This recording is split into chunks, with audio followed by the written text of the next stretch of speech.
Good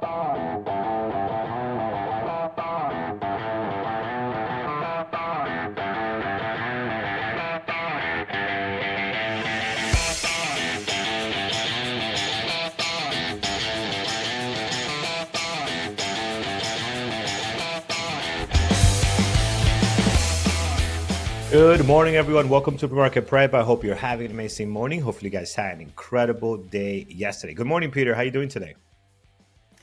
Good morning, Carlos. I am doing well. How are you doing on this fine morning? Doing good, my friend. Doing good as always. Glad to hear you're Family's doing well all today. good? Family's all Family's good. And man, Everybody's check. I love this time of the year. Thanksgiving, Christmas around the corner. I mean, it is.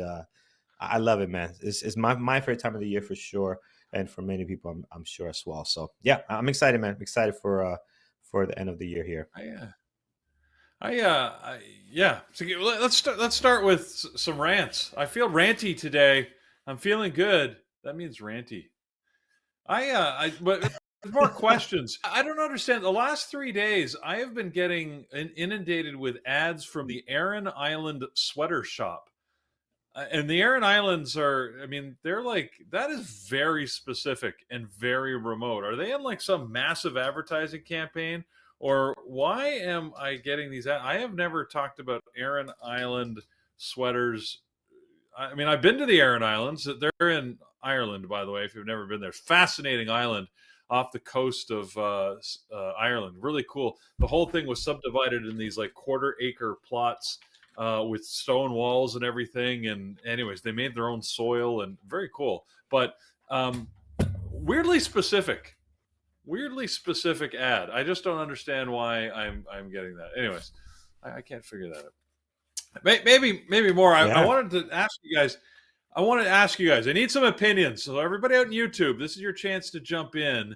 I was watching a blog, I guess, trading blog, and this guy described himself as a C-level celebrity and was giving some tales about going out in New York with other C-level celebrities. How many levels of celebrities are there?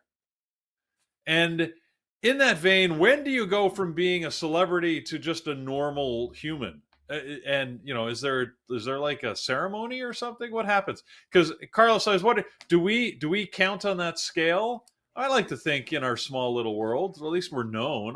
Does that make us like a D level, E, F? Maybe we're an F level. We're DEF, man.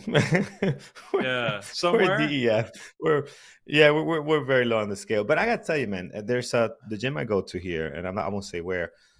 There's a celebrity well known in New York, and he comes in. I catch him every Wednesday at noon. And he comes in, man, with obviously with a couple of security guards, and nobody bothers him. We did eye contact, and I know some of his music, and he's there just. Like there's nobody people know who they are, but there's nobody jumping around like to go, bother him during his workout time. And makes me Right. and it was impactful because it's like a very humble guy too. His music is not humble, but he looks very humble. But I'm looking at him like, you know what? If this was like Michael Jackson, like that type of A++ level superstar, you cannot even walk around here. So there's several levels for sure. And yeah, like anybody that's just a pop star, like I don't know, Taylor Swift couldn't do stuff like that. So it's a couple of levels for sure. Yeah, we're like EF. Maybe there's a level that's important to us, Carlos, because you just made me think. You're right. There's a level at which you can't walk anywhere because you get mobbed with fans. But maybe if we turn it around, I want to stay at the level where I am still happy when someone says, "Oh my God, are you the Peter that I watch on TV?" Like you mentioned the gym. I described a few months ago. I had that experience. Someone came up to me and said, "Oh my God, like I watch you all the time. This is so cool," and wanted to get a picture with me. If I'm happy for that interaction, I think that's a good level of celebrity because then, like you're not like, "Oh my God, it's a fan. Get away from me." Right? $20 to sign a picture. Anyways. True. I just thought it was. I don't know. Yeah, I agree. But if it happens every single day, like Peter, if every time you come in your house, somebody taking a picture, you say, "Hey, can I get an autograph?" Eventually, that's gonna get very annoying. Yeah. All Oh right, yeah. that's fair. You That's know fair. that it Anyways, happens all once right. in a I blue. just Yeah. Yeah. It just occurred to me. I never thought of myself in terms of celebrity, but I liked how this person was self-describing as a C-level celebrity. I thought I'm not sure if that's hubris or just factual, but anyways, it was what it was, and it I thought it would. We could talk about it. You guys have your opinion.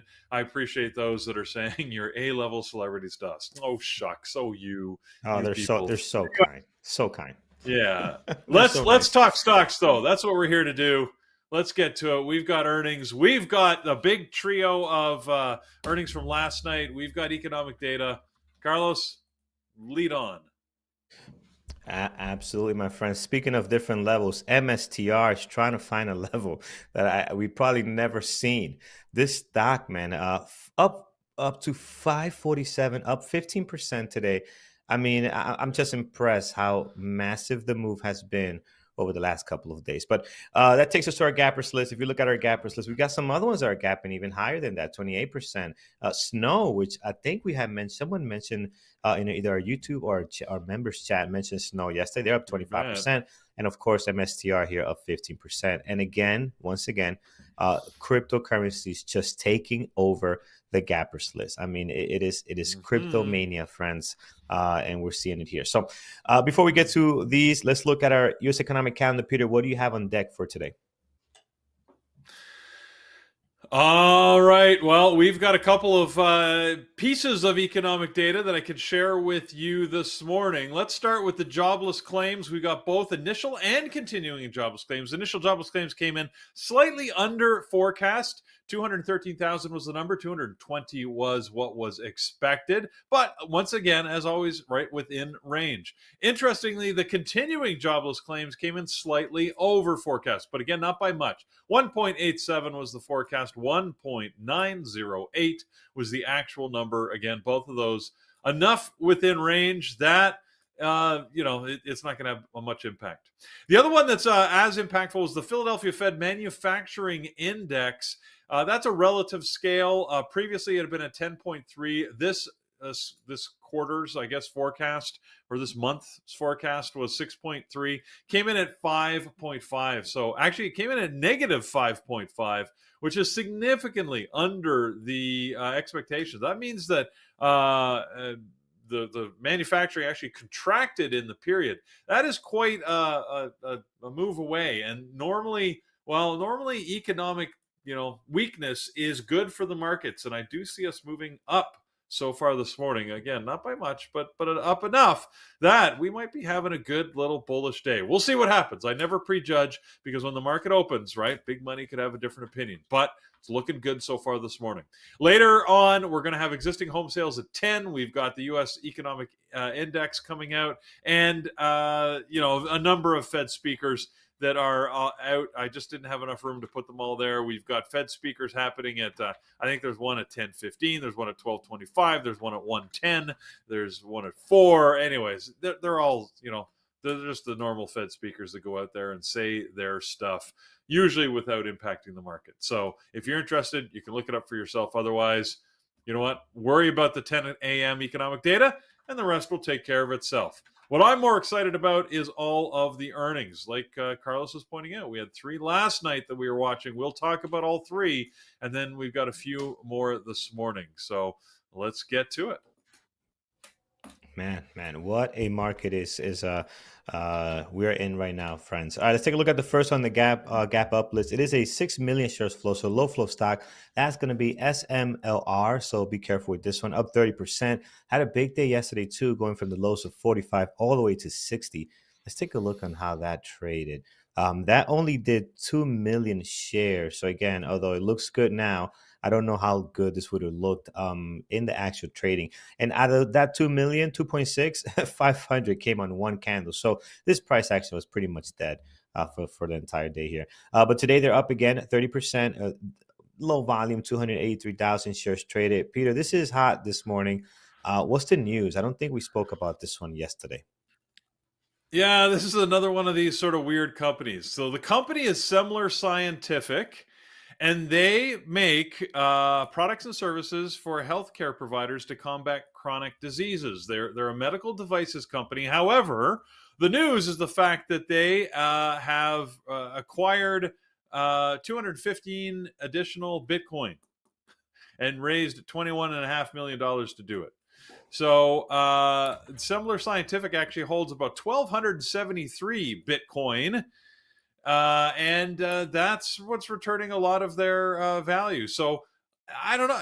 I love it when these companies that their company and their stated mission has has nothing to do with Bitcoin, and yet most of their profit and their stock appreciation has to do with their Bitcoin holdings. Their Bitcoin is yielding them about a 37% return, which for a scientific company that's relatively low float, like this is not that big of a company before Bitcoin acquisition, and they've only got about 5 million shares in their float. It's Bitcoin driven, so a little bit of a little weird there. But like you said, Carlos, Bitcoin is all the rage. I mean, look, we might as well just jump right in there. Bitcoin, look, $98,000 this morning. So if you said you've bought Bitcoin, I mean, you're going up. We said it yesterday, guys. We said that 100,000 is in sight, and man, it is. I mean, it's spitting distance now. So overnight, we closed the markets yesterday at 95-ish, about where we started, right? Pretty close. But overnight, we surged another $3,000, and look at where we are now. So yeah, it's exciting. I mean, when we hit 100,000, I just think, it's just a number, right? It's no different than $99,999, but people are going to lose their collective minds. So I think really you need to have a Bitcoin offering on your watch list today, just as Brian would like to say, to be part of history. Because I don't know if it's going to happen today, absolutely. Or like it might not happen today. It might happen overnight tonight. It might not happen until the weekend. It might not happen for 2 weeks, but it is going to happen. Like, we're so close. It's got to happen, right? Yeah. Like, yeah. It'll be a shame if it doesn't. It's pretty much a given at this point. So. And this yes, list is being, we're all looking forward to. We're all looking forward to Jared's tattoo. He promised a tattoo if MSTR hit 1,000. I bet you he felt safe saying 1,000, but he wasn't expecting MSTR to make the surge it did. We watched MSTR go through 500 just before the closing bell yesterday. It was around 20 minutes to the close when it popped its head through. It dropped heavily, though. After it broke through 500, it broke through 500 and went on about a $5 run in about 30 seconds. But then it dropped really heavily, losing about $30 right into the close. Didn't hurt it at all, did it? Because it went from that 472 level up to, like you said, 547 was the high just a couple of minutes ago. I mean, it's down $6 off of that, but let's face it, for MSTR, $6. I mean, that's nothing. That's about what 20 cents is for most normal stocks. So, baby, MSTR is in play heavy. So, yeah, it's fun to watch. I don't have the heart to trade it, or at least I haven't yet. Although I really wanted to short that high of day. When I get these voices in my head that say, like the don't short a strong stock when things are all-time highs and gunning like they are, you don't want to short that. But my strategy said at 505 I should have shorted it, and actually it was 506, which is only a few cents from the top. I said, let me just take just 100 shares. Let me just take 100 shares. Well, that would have been a $3,000 decision had I done it. I didn't do it, though. So here I am, as poor as I was when I entered it. But, well, not poor. But, anyways, I could have had some extra pocket money. So, oh, well, you know what? We make our decisions. You got to live with it. That's what trading is. Absolutely. Speaking about crypto, guys, pick your favorite. They're all on here today. You have MSTR, you have Mara, you have Riot. I mean, you name it, they're on the gap up list. So I am going to watch MSTR. Maybe we'll trade it today. I mean, it is a tough one to trade. Be mindful of your share size. You do not need to take a boatload of shares to trade this one. I will be looking at Coin, although Coin, again, the dailies just seem struggling to get going here compared to many other stocks. So, but I'll look at Coin, and I'm going to definitely throw Mara on the secondary list, but there's plenty that you can look at today. Volume on all of these are great right now. They're looking very, very good. again, pick your favorite. There's a ton to choose from. Back to our list. Snow is here today. We spoke about snow yesterday because someone brought it up, and they did mention they was going to have Yep. earning after hours last night. And here is the result. And maybe today they'll be in play. Again, they're not an easy ticker to trade, Peter. We know this from watching snow many, many times. But today is their day. What's the latest and greatest on their earnings? Snow crushed it, like absolutely crushed it. Their earnings were up 28% year over year. Their earnings beat guidance by 25%, delivering 20 cents versus the expected 15 cents. They crushed it. I mean, they lifted their guidance, of course, as you would expect when you do that. Everybody expect their guidance to go up. So, yeah, I mean, they're surging, and they did after hours yesterday, and it's smoking hot this morning. I mean, we've got the volume in it with about 1.7 million shares. It is hard to trade, though. Keep that in mind. I'm pretty bullish for Crush this morning. Crush for Snow this morning. Snow that crushed it. Anyways. Yeah, they don't always react the way you expect at the at the market open.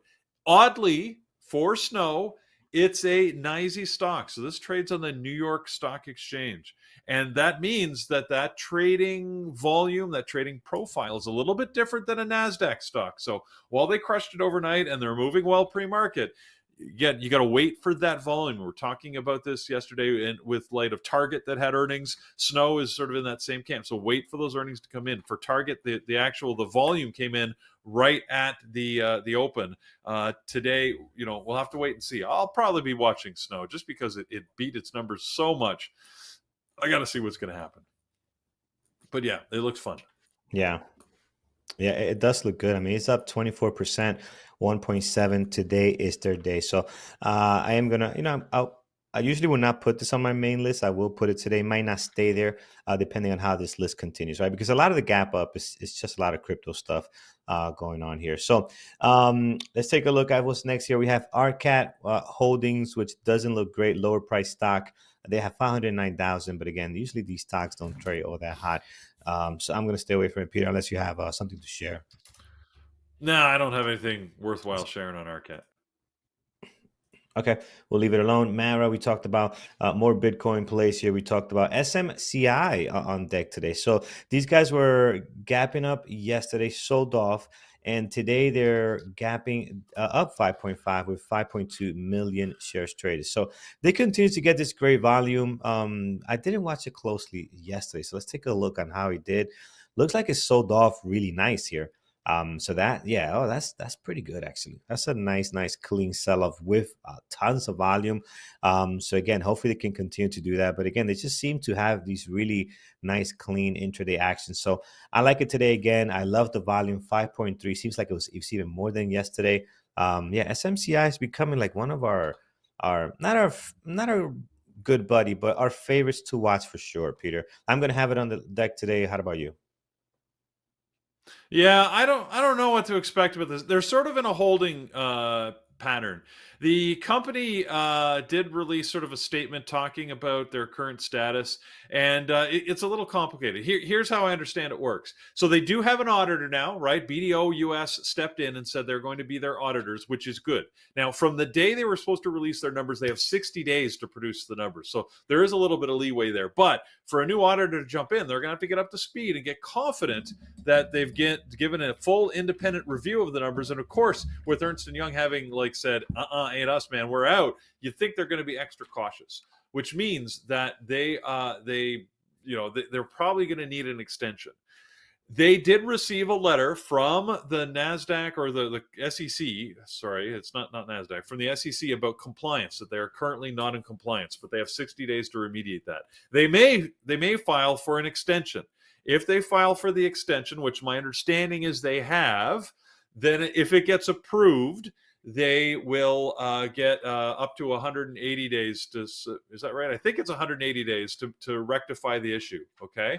If they don't get the extension, which is my understanding, the SEC is not inclined to give them an extension, means they may get an automatic suspension on the markets for 15 days and then potentially be reinstated. That's at the SEC's discretion. So they're still at risk of temporary or complete delisting, even though they have an auditor. So it feels a little messy. There's probably detail that I'm not understanding in that, but it means that this is a stock at risk, right? You've got to worry about that. I think that investors holding it are going to be worried about it, which means we could see some cautious. There's others that are thinking I could swoop in and take advantage of this. So I don't know. We'll see what happens. I am surprised that it's holding at this level. I would have thought it would continue to sink, especially with the SEC not looking inclined to grant them leniency. Remember, this is not the first time this company's had this problem. So I would think if you're a regulator, you might want to make an example out of them. So, but that's just me speculating. So we'll see what happens. So, anyways, SMCI feels interesting, but again, will it be interesting today? It's tough to tell. Yeah, it is, man. But somehow it's finding a way to the intraday to actually be good. They had a stretch where they were horrible. I like what they're doing this morning, the pre-market. Let's see where it goes. But again, we can always move this down because I know some other big names we want to talk about here in just a second. On this gap up list, as we continue to move down, again, I'm trying to skip through all the crypto stuff because we kind of already discussed that. We know what's happening there. Pick your favorite on that. GME is up 2.6 this morning, 406,000 shares traded. This month they've been doing very well, just climbing slowly here, up at 30%. No crazy significant kitty type volume here. So again, nothing explosive happening. I don't know if this is going to be a great trade today. I think there's definitely better stocks to watch this morning. So Peter, that kind of covers our gap up here. What do you have as far as gapping up or earnings that might not be on this list this morning as far as gapping up? Yeah, well, let's start with the GME that you just mentioned. This is sort of like a slow short squeeze. I remember GME started with a massive short squeeze, and it still got people short in it, and looks like they're just they're getting pushed around a little bit with GME having gone up over the last 2 weeks or so. You can see sort of that daily chart, the general rise. Whoa, what's happened? There we go. There's the daily chart. Haven't gone up for the month of November, so nothing exciting to see there. I mean, volume compared to what the volumes were in its heyday, this is not that exciting. What is more interesting today, Robin Hood in the hood. It's in the hood, baby. Not quite 1 million shares, but interesting that they had some press releases yesterday, I think it was last night, when they said they're taking on Charles Schwab. So they've decided to go into the investment advisory business, and that's going to take on some of their much bigger rivals out there, like the Charles Schwab or the what's the Edward Jones, out there. Anyways, so I don't know. We'll see how that plays for them. Remember, they started as just excuse me, my voice is cracking. They started as just the super low cost, effective broker out there. But now they're they're expanding outwards, right, in a couple of ways. They're trying to get into different markets with crypto they announced before. They're now getting into the advisory business. I mean, it's sort of interesting that they're making that step. I don't know how profitable that's going to be, but they're looking to sort of get more money under management, which certainly would help their cases. As we know, they've had some cash flow and cash management issues in the past. So it could be a good move for them. Either way, Hood is in play. I don't love trading this, so I won't be watching it, but I saw it on my Gappers list, so I thought I'd mention it. One that didn't make the Gappers list that we should talk about, of course, is NVIDIA. NVIDIA had earnings last night, eagerly anticipated, and to me, this is just a great example of how it can never be enough. They beat their numbers, right? Like they beat their numbers, and if you look year over year, like forget about what the analysts asked just for a second. So the analysts come in and say, "Here's what we think you should do." They beat that, right? The analyst said you should deliver about 33.3 billion in the quarter. They came in at 35 billion. The analyst said, we think that the estimate you should make about 75 cents a share. They made 81 cents a share, right? I just we need to step back and have some perspective here. NVIDIA, that revenue is up 93.6% over the same period last year. So year over year revenue increase is 93%. Earnings is over 100. They only made 40 cents in the same quarter a year ago, and they made 81 cents. That's a 100% increase. And yet we're going to say, you know what? Not good enough, NVIDIA. Give us more. We want more, damn it.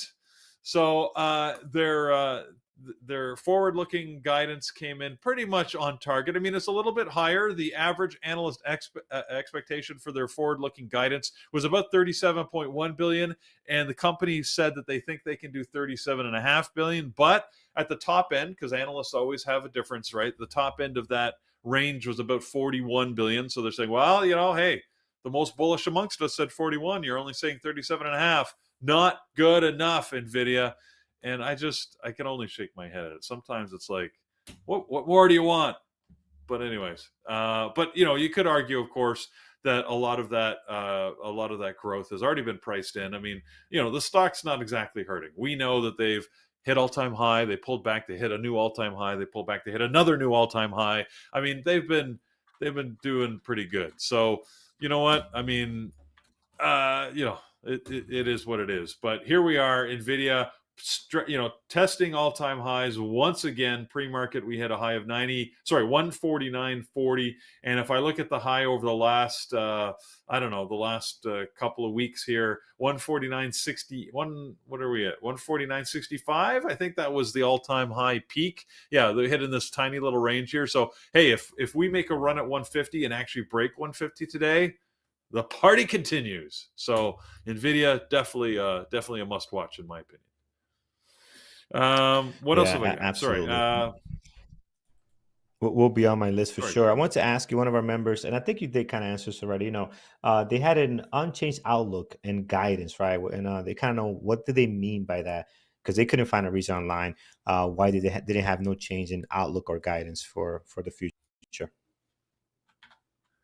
Well, I mean, when the guidance is always about their next quarter sales, right? And they said the company predicted their next quarter sales was about 37.5 billion, which is consistent with what they'd said before. And again, consistent, if not slightly above the analyst expectations. So basically what they're saying is, you know, we've already told you what we're going to do and we're sticking to it. So while, you know, like I was saying, that this quarter's earnings were up 93% compared to the same quarter last year, it's in line with what they said. So the company management says, we understand our pipeline, we know what we're delivering, and we're right on target. Again, you know, the analysts always expect more. They want surprises. So, you know, again, you guys can have a drink right now, but back in my corporate day, for a brief time, I sort of I was involved in this with the company indirectly, and I learned, right, the art of the game is you got to predict close to what you think your sales can be, but be conservative so that you reserve that little bit for a surprise. It's hard to do when you're a company of this size and with so many people following you, right? The company that I worked for was a top tier company, but there's, like we were talking about celebrity earlier, there's a different level of fame between a top tier celebrity, even if you're, let's say, a Brad Pitt. Right now, you can escape the you know, the eye of the media, right? Because while you're definitely an A-list star, you know, you'd had to worry about being in the eye all the time a few years ago. Now he can escape. If you're a Taylor Swift, there's no escaping. There's nowhere on the planet you can go to escape. NVIDIA is the Taylor Swift of the semiconductor sector, right? There's no escaping. So it's tough for them to beat their numbers on anything because they can't hold anything back. So really, again, they're doing what they said they're going to do. It's just analysts always want the surprise. But, you know, when you dig into every corner of your life, it's hard to surprise people. Yeah. And it's funny, the guy I told you about at the gym, his ex-wife, if she shows up there, yeah, she's A-type celebrity. Like there's no escaping her. So, yeah, his ex-wife definitely gets much popular. All right, friends, that is what we have in the gap up. Again, so much going on. Say my list already. We haven't even got to the gap down, Peter. Looks blockbuster right now. MSTR, Coin, Snow with news here, just crushing it today. SMCI as well, and also NVIDIA. I mean, it is a blockbuster list right now. But let's still go down the gap down list. And you have one more? Well, I should say I did have a couple other earnings. So we got all excited on these. Just very quickly, they're not big. They're not big sellers here in the day trading market. But I usually like to mention BJ Wholesale had earnings, mixed picture. They missed on revenue but beat on earnings. BJ is the ticker symbol there. let your jokes ensue. I won't even cover that. Deere, Deere Enterprises beat their numbers. Good quarter for Deere. We can often use that. I mean, obviously they sell tractor equipment, farming equipment. That's often a precursor. People look to that to see how is the sort of the economy overall. They had a good quarter, which means that with more equipment sales, there's an expectation we're going to see potentially some economic growth in the North American market. So, anyways, those were the other two that I had on the earnings gap up. I've got more for the gap down. We'll do that when we get there. Yep, absolutely. Let's take a look at what's gapping down today. We'll look at QURA. I don't think I recall the name, but Cura, it's down 27%, 279,000 shares traded. It is not a low flow, but again, doesn't look all that exciting to me. I do love the drop of 27%. That always catches people's attention. I'm just not sure they're going to get the volume that we need to have that explosive reaction at the market open, Peter. What's driving this today? What company is it, if you know? Yeah, the Cura Oncology is the company here. Not it's not quite a low float. It's 65 million shares in the float, and it's got an over $1 billion market cap. But I'm not familiar with them really. It's one of our favorite biotechs that just do weird things at weird times. Surprised they're down. They announced a partnership with Kyowa Kirin. They always have a strategic collaboration to develop a new drug to treat leukemia. Seems like a good deal. I mean, they're getting a $330 million upfront payment and another $420 million in milestone payments. But maybe I'm only speculating here, but maybe investors feel that is selling their IP, their intellectual property and capital a little too cheaply. Being the Cure is also going to continue to pay for all the development cost of this, just with support from this Kyowa Kirin. I don't know how to say that, but so Kyowa Kirin will lead development and commercialization, whereas Cura will lead development and regulatory strategies. Anyways, whatever. So that's the deal. Dropping down. Not even going to look at it. Okay. Yeah. Yeah. I don't like it. There's so many other great things to look at. We'll go through this quickly because a lot of them they just don't look that great. Next one on here is EH, another one that we've seen quite a bit. For our Canadian friends here. I don't like this at all. I'm just gonna skip it, man. I don't like it. Peter, your thoughts on it? They had earnings. We see them every once in a while. It's a fun name. Other than that, I don't like it. Yeah, I agree. Let's take a look at PDD this morning. PDD with some action, down 10%, 4.1 million shares traded. One of my favorite Chinese stocks to trade between this one and Baba. They're both really good when they are in play. I see this one. I see Baidu. I don't see Baba here. So is it related just to PDD? What's going on here this morning, Peter? Yeah, PDD had earnings, and I hesitate to say this because let the ads now flood my computer, but they are the parent company of Temu.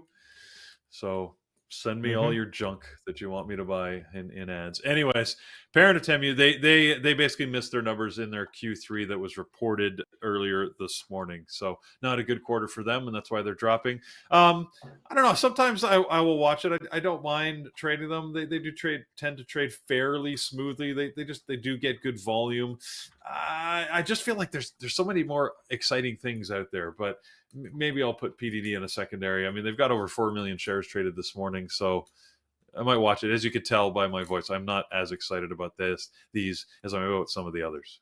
So, yeah, same here. I'm going to put on a secondary again. I don't think it'll be the one to go to today, but it'll be fun to watch later in the day, especially if you're trading, throughout the entire day today.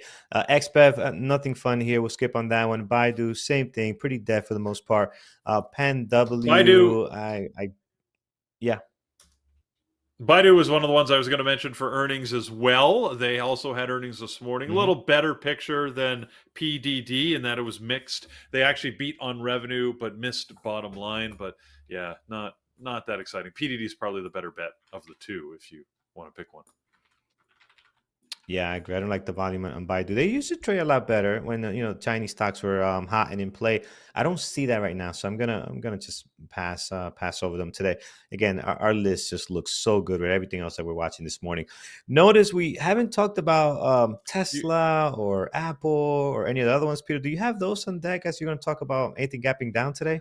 What's on your list so far? uh, well, I knocked you off of Pan W. I think you mentioned that just a second I ago. did. And Pan W it was one of the trio of earnings we were watching last night. The least interesting of the three, frankly, but it was out there. They beat their numbers. They actually had a good quarter.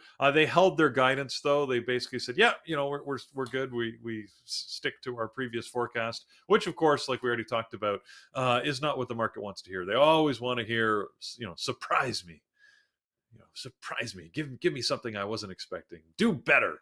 Anyways, the fact that they're just on target is not good enough, and they are actually gapping down a little bit this morning.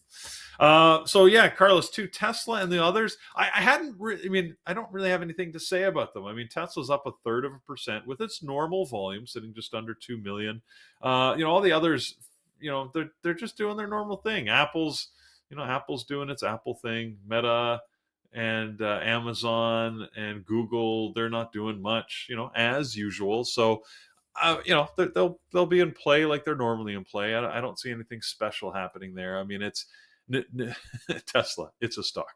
Yeah. I mean, really, when you have like Nvidia with the recent earnings, I mean, it's got to be in play. This, and of course, this sector with MSTR, it's funny how the semiconductor sector has managed to have something fun happen every couple of weeks, right? There's another stock that's got some news in the semis, right? We've got SMCI still in play. We've got MSTR. Well, that's not semis. That's Bitcoin. But it just feels like between the Bitcoin and the semis, there's just always something fun happening, which means Tesla's okay. It's like a a nice, a fine friend, right? You can trust on. It'll do its thing. It'll move its moves. I always watch it.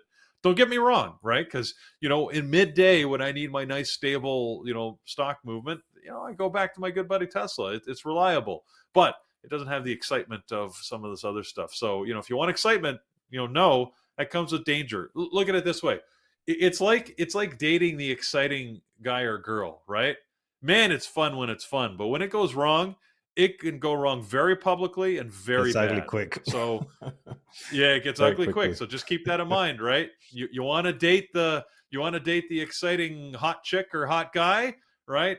Know how badly it can end. So that's boy, I'm like, I got analogies all over the place this morning, but anyway, that's that's what I'm feeling. Yeah. So there you go. Keep that in mind when you Love it. decide Love to it. trade MSTR, right? You got to do it with caution and understand it could end badly. So, Absolutely. and Absolutely. actually, I, I don't speak from yeah. experience at all. In fact, I haven't been, I haven't been on a first date or in decades. But anyways, look, I managed to marry the hot chick, and and fortunately, she turned out to be sane. Who knew? So lucky me. There you go. Lucky you, man. Yeah, yeah. Oh man. Here, friends, let's take a look at question on YouTube. Andrew's asking, Bitcoin soon to 100K. Do you own Bitcoin? Get your votes in. We'd love to see 54 right now. I don't own Bitcoin, so for me it would be a no. Let's see what that looks like. So 71% of people do not, 72 do not own Bitcoin. Only 30% in the chat right now. Only 61 votes, 66. So it's climbing. We'll take a look at that in a second. Put your votes in. Let's see how that looks in just a bit. And as you're doing that, also hit that thumbs up over on YouTube. We appreciate it. It helps us out a ton. We're also doing it in our chat. So let's see what our chat has as far as Bitcoin goes. All right, Tesla, I'm going to put it on my secondary. Yes, Tesla on the secondary. Normally, I know we would put that on the main list, but my main list is just so good right now. I'm going to stick to that. Yeah, Peter?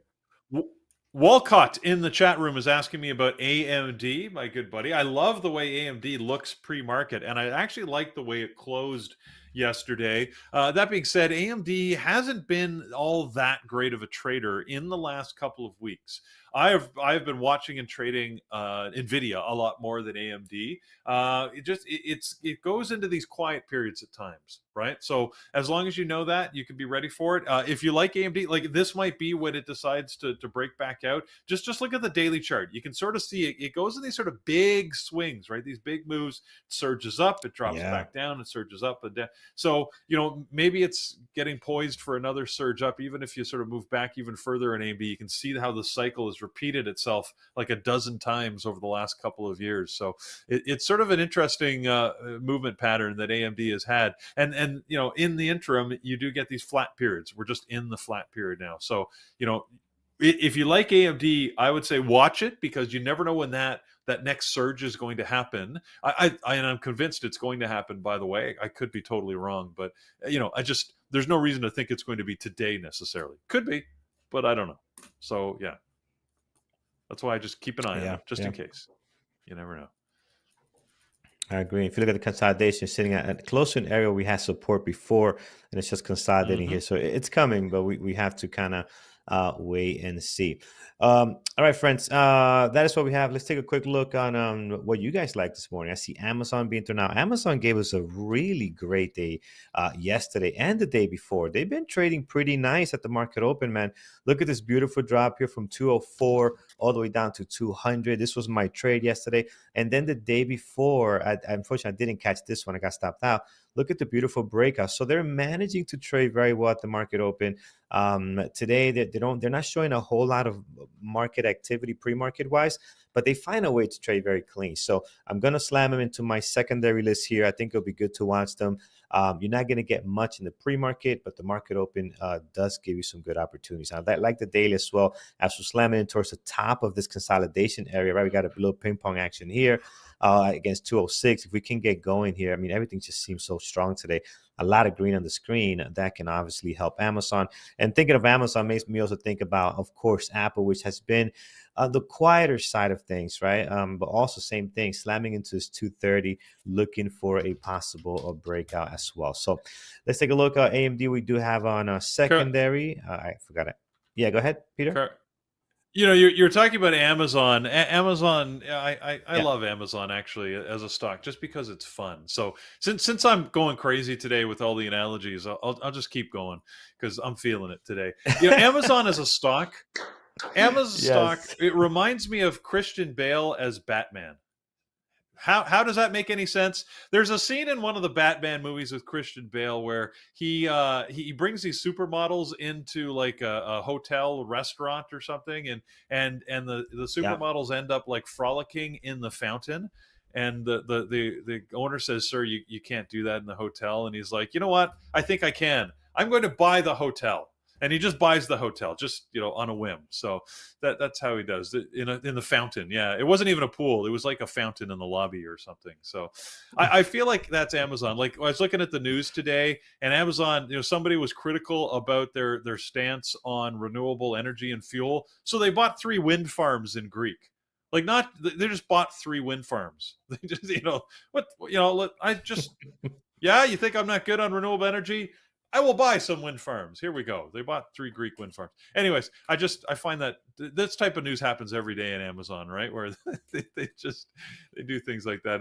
It amuses me all the time. Amazon is from a trading stock, it's hit or miss, but as a company, I find them fascinating. They've got so much money sloshing around. They're like, what can we do with it next? I know. I'm waiting for Bezos, as far as we know, has not bought his volcano lair, but maybe he has and we don't know about it. I mean, I guess there's not much of a point of having a secret volcano lair if everybody knows about it, right? So good, great point. Great point. All right, friends, we're looking very good this morning. As you can see, we're very excited for the market open. It's going to be a lot of fun. This whole month has been very exciting. So we're looking forward to today's trading as well. Peter, let's get to our community events and announcement. What's happening today? We'll come back, we'll do some levels, and then we'll get you to our moderators list, see what's going on there. So far, 65% of people in the chat room do not own Bitcoin. right? So they are not owners of Bitcoin. And in our YouTube chats, you guys are slamming that thumbs up. It looks like 73% of people do not own Bitcoin.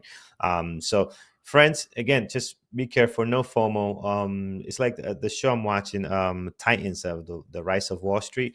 One of the traders says, one of the big traders, I forgot the name, when the shoe boy starts talking to you about giving you advice on a stock, it's time to get out. And that's exactly what he did. He went and sold the stock once the shoe boy started talking about it, giving him investment advice. But go ahead, Peter, take us through what's happening today. All right, it's Thursday. I can't believe it's Thursday again. The weeks are just flying by. It's crazy, which means that we've got our webinars on mentorship today. So we've got a whole series of mentorship webinars, starting with John's session at 11 a.m. That's great if you want to talk equities. It's usually a small group. It's very focused. And you get to experience his dry sardonic humor, which I always love.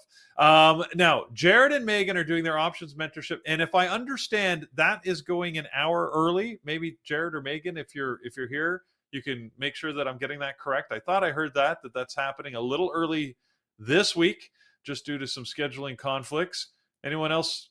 Is that right or not? Yes, posted in admin. Okay, well, there's a lot of stuff up there in the admin now. So it's happening at 1 o'clock, not 2 o'clock, okay? So the mentorship webinar on options is happening at 1 p.m. with Jared and Megan. So that'll be there. And then we have our next two, which is with at 4 o'clock. We've got our next mentorship series with Lenny, who's leading that one. And then, of course, at 8 p.m. tonight, Thor has got his Thursday mentorship session. Hopefully he's good. I know it's been a rough time at home, hasn't been getting a lot of sleep. So Thor, if you're out there, I know you've posted your list already. Just confirm that you're able to do that tonight, but hopefully that'll be on as scheduled. I'll let you know if that changes. If you want to join us at the Bear Bull community, I mean, the fun that I'm having, guys, we have this much fun and we trade profitably all day. So hopefully you'll join us. It's well worth your time and your money. So hopefully you'll join us in the chat room. We've got a number of membership options. The best deal, of course, being the Diamond. I've described it many times. If you don't know what it's about, go back and listen to one of the previous days' recordings. You'll have it right there. So I got to get us back onto schedule because I've taken us late with all of my random talking. So Carlos, why don't we get back to setting some levels, and then I'll tell everybody what our moderators have on deck. Absolutely. Meta, someone mentioned this in chat as well, in our chat. Yeah, does look spicy here. Might get going up 1%. They don't give you a whole lot of volume pre-market, but again, it does look good, especially if our friend overall market continues to aim towards that 600 all-time highs there, which again, looking good right now as it sets up. So it's going to be an interesting day. So many things to look at today. But what I'm looking at right now is MSTR. Obviously, I think we're all looking at this one. Excuse me. We're all looking at this one. Looks good today. High of the pre-market 547.60 as we break through a new high there. And then you don't have to add much towards the bottom. Highs and lows of the last two trading days got you covered. In the pre-market itself, there are some levels you might want to mark down here. Like 528 is a good one. Look at the resistance you're getting in. That's you're slapping into that. So that is really, really nice. Definitely want to have that there. That can become support as it drops down. On coin this morning, we're surrounded by the highs and lows of the last two trading days. This will be my two Bitcoin or cryptocurrencies tickers that I'll be looking at. 334.04 is the high of the pre-market, and the low I'm going to mark down at 324.58. Once you look at the bigger picture, you're surrounded by the highs and lows of the last two trading days and the most recent highs. I don't think this is all-time highs. I think we were higher. Yeah, we were higher the first time they IPO'd around October, and also back in, it looks like May when they IPO'd in 2021. But a 52-week high for sure. Most recent high here, looking really, really interesting so far today. So that is Snow. That is coin. Next is Snow. Snow, huge pop here on Snow, man. We're up 24%, 2.3 on earnings. They completely crushed it. This stock will be interesting today. Normally they don't trade well, but today is their day for sure. High of the pre-market 162.01, so we'll slam one there as you guys over on YouTube slam that thumbs up and get us to 500 likes. Where are we sitting at now? I'm showing 214. Let me refresh that. 215. Oh, that is so low. We could do so much better, guys. I know you guys can. I'll hit the like too. I should do that. 217. We could do much better, guys. So help us get there. Snow to 162, and then the high, the low 153. And once you do that, you are pretty much set. Let's go to the left here on snow. Look at the daily of this year between February and looks like May. You got a lot of resistance right where the high of the pre-market is, so no surprise there. And then you got a lot of support too at 152 where the low of the pre-market is. In between that, I'm going to zoom in. Let's get some levels in here as well, just in case. That's a big, that's a $10 move we have there, right? So $10 range in the pre-market. So let's zoom in here. There's a midpoint level right at 157. That's worth noting. Above, in case we break out, 168, and then towards the bottom, 146.94. I love these levels. They're very, very clear here, guys. This will be fun. It can go up or down. It can be strong, continue to break higher. Or if we do decide to have some profit taken here, or an overreaction. Sometimes these stocks just overreact. Everybody's very happy right now. Everybody's 401k is looking good. Everybody wants to spend money. But sometimes stocks overreact, and we might see a nice drop that we can take advantage of. So let's be prepared for whatever the stock decides to do. SMCI is another one that's, again, the daily's been a little flat, but if you look at the intraday action, it's been a lot of fun, and we've been getting some really good movements here and there. Today might be one of those days. 28 is the high of the pre-market. Towards the bottom, we're going to mark down 25.30. And once you look at the bigger picture on the daily, just got to mark another level towards the bottom here in case we do drop 23.23. And outside that, you're pretty much set as far as levels, especially with the highs and lows of the last 2 trading days. NVIDIA up 2%, 25 million shares traded pre-market, guys. I mean, that is almost 4 times what they do on a regular day. Obviously, coming off of earnings, trying to flirt around with this all-time highs they got going on here. I mean, everything is just positive for NVIDIA. Today could be a really, really great day for them. High of the pre-market, 149.45. And then towards the low of the pre-market, 139.80, and that's all you really need on NVIDIA. Highs and lows for the last 2 trading days got you covered here. Obviously, nothing above their all-time highs at the moment. I mean, they're looking very, very nice for a possible breakout if we can get that this morning. So there we have it, friends. Let's take a look at what our beautiful moderators are watching this morning. Peter's going to take you through that and see what's on deck for today. Peter, I'm on mute. How about I talk? Now there we go. Yeah, you go. I figured it out. All right. We're going to start.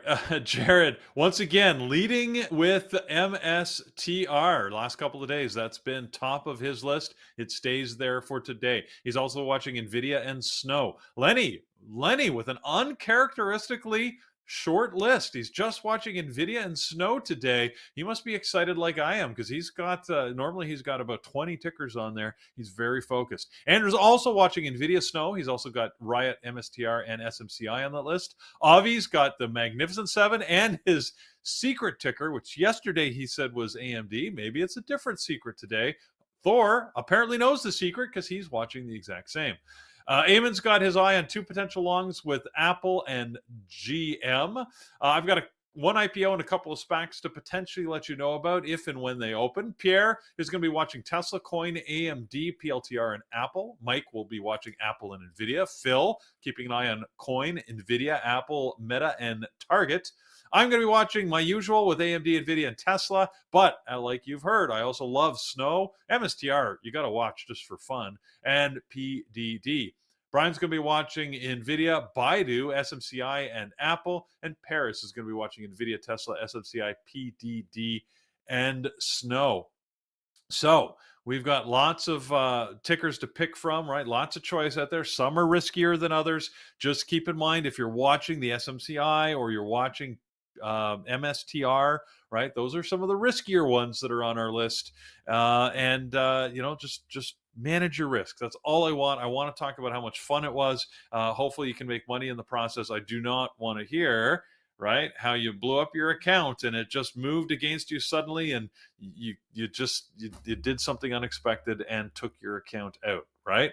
Trade smart and you could be here for the next day and the next day and the day after that. So with that, guys, trade smart, as I say, and hopefully you have a good one. One way or the other, you have a good one.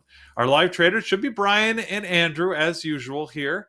And right? They like to trade the open momentum. They trade it very well, and they watch that volume. Don't worry if that's not your style. I watch them every morning, and I'm like, when I grow up, I wish I could trade that way. But for now, I trade usually the calmer movement that happens after the open, usually around 10:30 is when my my strategies really sort of get hold, and my trading takes off. So with that, guys, that's sort of how I attack the markets. You can do what you do. Look at this. We got Brian and Andrew. They're both here, and apparently they got the what are we like? We got greenish gray shirt memo. Carlos, you didn't get the memo. We all wore sort of the same. I didn't get the memo. Good morning, Guys, everybody. Look at this. Sorry, You remember Sesame Street? Oh, look at that. Oh, Bearable Traders. We didn't have that one. Rocking the swag. Yeah. I like it. Yeah. So there you go, eh? Nice. This is vintage. It's practically falling apart. Yo, wow. Look at that. Yeah. But Andrew, look at that. We've been around long enough that you can have vintage Bearable Traders wear now. I love it. Yeah, we're going to go into the 10 years very soon. 10 years, man. 10 years. Yeah. Yeah, this is 10 years, maybe guys. we'll Thank you so auction much, this off. Peter. Thank you so much, Do we Peter get and swag in Carlos. Colombia? It's amazing. I don't know. Yeah, we're going to actually we do have that. Yeah. So here's the deal, guys. Oh, beauty. Bitcoin is going to hit 100,000 very soon. I have serious FOMO right now going on. However, at least we have seen 3 cycles of mania like this. One in 2018, one in 2021, and then this is the third one. Is going to pull back. Even though I have serious FOMO, but I know I'm 100% sure that it's not going to stay like this forever. So, be careful if you want to go in there. Don't jump in all in. We have seen this over and over and over that is going to, come back. It's not going to go like this forever. It's not that everybody becomes a millionaire except you. So I remember at least 3 mania of Bitcoin. I think it would have been more. Okay. I would say too that, we've got a member in the room that's saying, I'm shorting all the crypto offerings. I mean, I think you're right, Andrew. It almost always pulls back, but you don't know the high it'll hit before it pulls back, right? People could go crazy at 100,000, and this thing could hit 110,000 before it pulls back, or 120, or just make sure you can withstand the pain before that pullback happens. So just be careful on that. Right. I don't want to predict where it's going to stop. Again, the excitement. How long have been people talking about Bitcoin to 100,000, right? So when it gets there, we could see those little surges. Again, you just have to look at MSTR yesterday as a good example, right? It hit 500 and was at 506 within like 20 seconds. So, keep that in mind, right? The pullback usually happens, but, make sure you can withstand the surge pressure first. All right. To you guys. So NVDA is going to hit the all-time high right now. Definitely. Yeah. I'm going to watch NVDA. So be careful, guys. Shorting is very difficult. Risk management is the most important type. But we are so back. Yesterday in London, I think there was there was a banana attached to a wall with a duct tape. It was $5 million. We are so back. Like it's 2021 all over again. Back. Let's do it. Duct tape and a banana. There you go. Yeah, the JPEG of monkeys are going to be sold millions of dollars. We're so back. But there's a difference. Yeah. I'm a much, much better investor and trader back in 2021. So this is the time to capitalize on these kind of crazy moves. And the good thing is I'm actually a much, much better trader now. Alphabet looks interesting. It's kind of selling off right now. Baidu, I'm looking for a short if it pops up at the open. But right now it's really crap in the bed. I can't remember what analogy Peter used just a few minutes ago about, but I I experienced that real time when the top is in. I was at one of my coffee shops that I go to, and I had the guy who was making the latte telling me he was just waiting for his next paycheck so he could buy more Bitcoin. So that next day morning, I went and sold more of the Bitcoin I had. Always when a taxi driver or the guy who's making your latte is giving you inventory or piling into something, you're late. all It the may not be the crypto top, millionaires. yeah. All right. All right, so That's a few minutes to the open, 1 minute to the open. All right, this is the game plan. A lot of people are asking me, okay, what do you want to do before the market opens, long or short? I don't know. Obviously, today I'm more toward long because market is gapping up super strong. NVDA is at all-time high. However, a lot of these stocks are gapping up. They can sell off all day significantly. So I don't know. NVDA looks like wants to break the all-time high at 149.75. But again, it's a little bit extended at the VWAP. It might pull back. So I'm going to wait a few minutes to see settle down. And you don't know. Anyone who says, I know what I'm going to do at the pre-market, it's risking because the opening price action can tells you a lot. MSTR is putting back to the VWAP. Could be a good opening range breakup. Could also be a good short. It's a little bit more tricky. But let's see. Here we go. All right. CCI is doing nothing. Tesla. All right. Let's see the opening price. SPAY also is interesting. This is a drone AI company.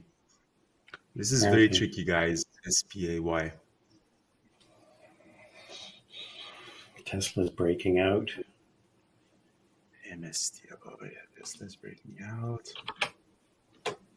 MSTR is interesting. It's at the VWAP. SPAY is crazy. I don't want to do that. All right. NVDA is breaking all-time high. 150. There you go. Boom. Yeah, it's super extended right now. I don't want to touch it.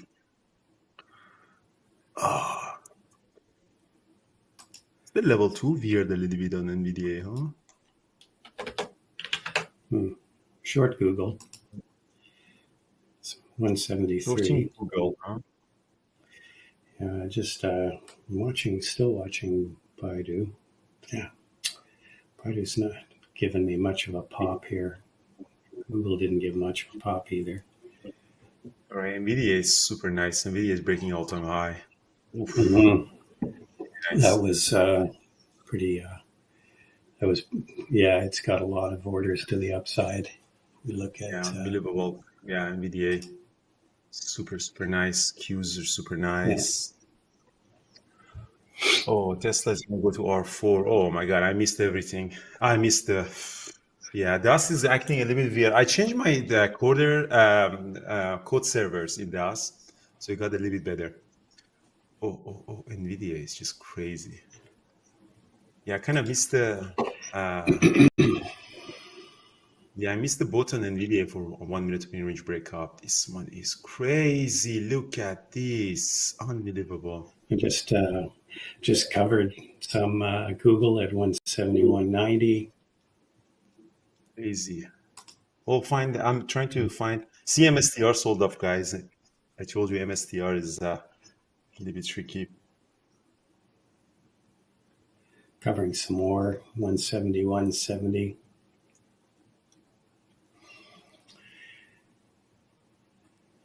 Waiting for a pullback. Let's see what we can get. MSTR might be an interesting short if it gives us a pullback. MSTR is up 10%, huh? Here we go on the googly. Come on, baby. Google, huh?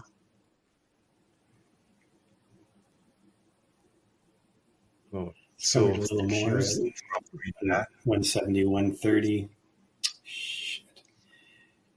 I'm gonna short MSTR at 525. Let's see. Give us a quick pullback, MSTR. I'm gonna short. Got a partial fill on that.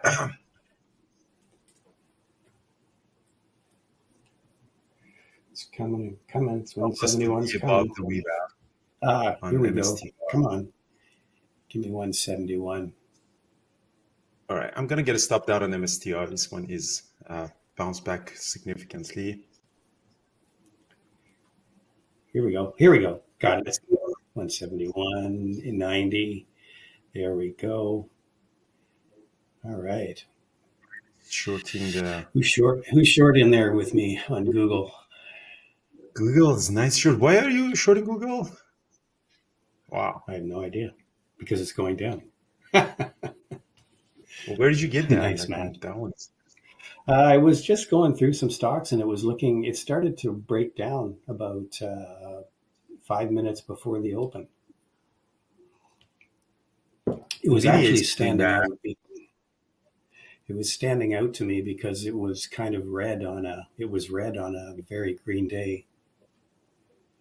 Yeah, market is really diving. Yeah, a lot of stuff is going red. Meta's gone red. MSTR Netflix is... went red. Oh, look at this. all right, thing. NVDA is going down to rewrap. It's going to 170. Come on. There we go. Still got a few shares left. Wow, it's really extended. It's coming down to a moving average here. NVDA is crazy, standing off. Let's see what NVDA is doing. MSTR is bouncing back. I might go long MSTR if it comes above the rewrap. Although it's super crazy right now, the price action. Definitely, Bitcoin is at 97, huh? Tesla's going back up. NVDA is setting up. See, I told you, NVDA is super extended. You know, this extension is super important. Yeah, that was quite the drop on NVIDIA when it whole hit market. our 6. I think the whole market is, yeah.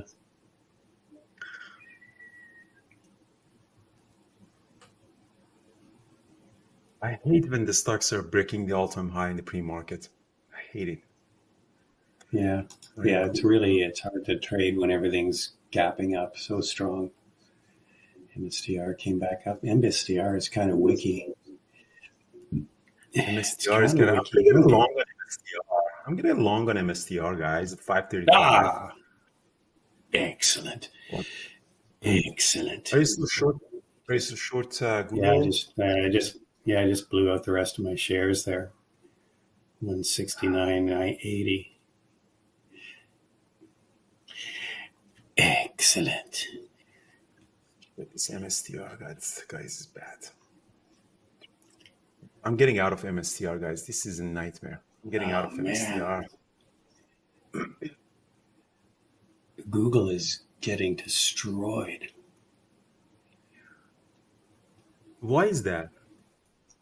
I have no idea. Must be there's something there. Is that the AI thing or? I don't know. Must be something. Didn't the government have some kind of antitrust thing going on with them? Yeah, they do. Maybe there's news on that because they do have. There is talk about breaking up Google because of its dominance in search. Maybe there's some news on that or something. Although people argue that Google actually might be more valuable as broken up. But anyway, now it's testing 169. Wow. I did not see that much weakness, but I guess it's helping. The market's helping. Wow. NVDA dropped 6%, guys, in a few minutes. This is unbelievable. Well, it's funny because the reaction after hours on the market, after they reported, wasn't stellar. Kind of sold off. And I think it was mostly on some of the guidance comments because they beat on top and bottom. I think it would be could be a crypto play because NVIDIA chips are using for mining and stuff. So could be. What's the I think they were saying they're saying that the supply of the Blackwell chips could be constrained because of I guess some components or something. So not necessarily a demand issue, but more of a issue of not being able to supply. Tesla is now red. NVIDIA is going to go red. Yeah, wow, Tesla really sold off. What a crazy market, man. Unbelievable. NVIDIA is going to go red, but it could be a good bounce. NVIDIA at the R3, 145 maybe. Jared is already going long in there. Wow, really dropped 5%. I think 168 on Google could be a area where it might find some support. Yeah, Bitcoin 97,000. Yeah, NVDA is dropping really nicely. Wow, it's crazy. NVDA. Tesla is also setting up very nicely. Like all the market, like that first pop, nothing could hold. Yeah, I mean, there is a look at that. potential Wow. case for a reversal. Long heavy, Jared at 145. Jared is long. I'm not. I'm waiting for a little bit more NVIDIA. I think NVIDIA also has a bounce in it. I'm just waiting a little bit longer. Let's see. We have this 144. Still no sign of. Still no. MSTR is also setting off.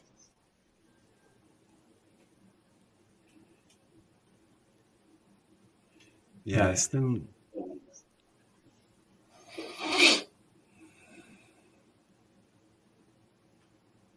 Yeah, super. Snow is ripping. I had a big loss on this piece of garbage MSTR.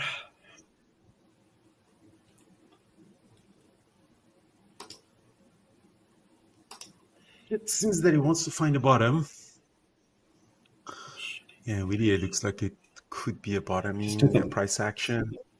Yeah, I just took a bit of a long on Google just because it's been good to me so far. So in at 169, just taking some off here. Yeah, nice bounce, Jared. Jared, nice, good at a really nice bounce on the NVDA. Wow, it's a really nice squeeze. I just wanted to get in. I kind of hesitated on NVDA. Nice, Jared. Great trade. NVDA comes down for a double bottom. I'll jump long in there. Qs are bouncing back at 501. Yeah, Qs are coming back up. Yeah, it's super nice bounce. Selling more Google at 30 cents. I don't know. I think it's probably gonna. I don't know if it's gonna find a bottom here or not. Getting out of the rest of it. I think it's got more downside. Crazy price action all across the board. Wow.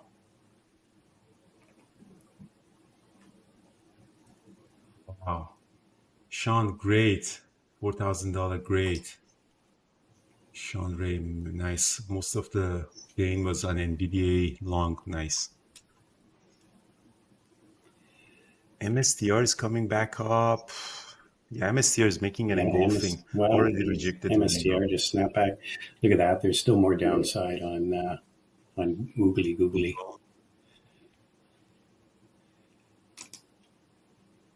Take another short on it. Oh, thank you, Google. Man. So NVDA is coming down. Let's see. Covering some more. I'm just covering it again. It's got 167 maybe. This is 168 bids. Going to get into that maybe. It's covering some more here at 32. I'm going to get a long on the NVDA 146.62. I'm ready to add more if it comes down to the VWAP. It comes down to the low of the day. But the pullback could be some. Covering some more, 168. You're shorting Google again? Yeah, back short again. Caught the little pop and made a few bucks, but then reshorted it back to 169.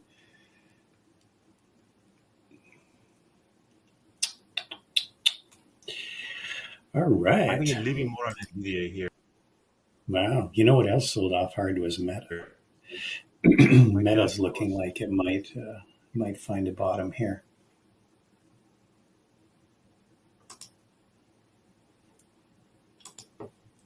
Is NVDA now the biggest company in the world? I don't know. I think it is. Huh? All right, so NVDA is popping up, guys. I have a big size at 146.73. If it comes above the VWAP, I might add more on it. Let's see, 140, 673. Yeah, I think NVIDIA is back at the biggest company.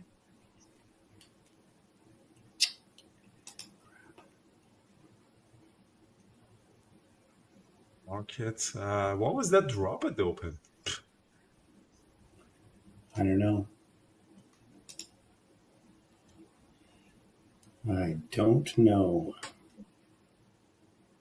All right, let's see what this 5-minute candlestick closes. Adding a little bit more on NVDA. MSTR, if it comes above the VWAP, also might go long in there. Tesla is also squeezing up. Man, where is the bottom on Google? Google was like Amazon yesterday. I heard Carlos mention that he took that same short yesterday that I took on Amazon. That was Tesla awesome. is interesting. Tesla is also coming up very interestingly. Let's see what Tesla closes. Yeah, it closed above the VWAP. Tesla, what is it up? Kind of flat, huh?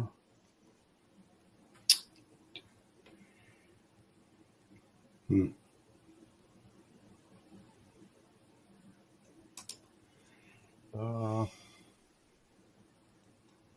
right, so let's see if NVIDIA pops up or not.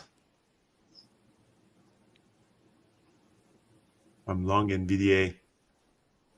Let's see if you can. There's so many resistances up there, but let's see if you can pop back up to the VWAP, volume weighted average price. Yeah, the cryptos are kind of weak. All the cryptos are weak.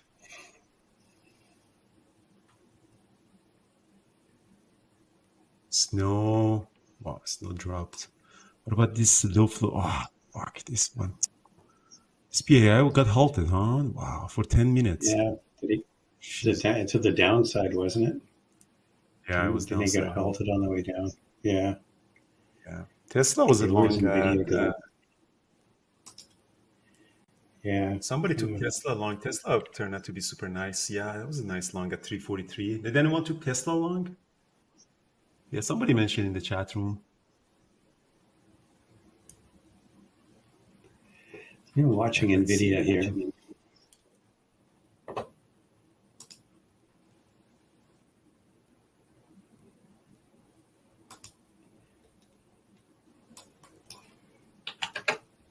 Right, NVIDIA is popping up, guys. Let's see if it goes to the VWAP. I'm long.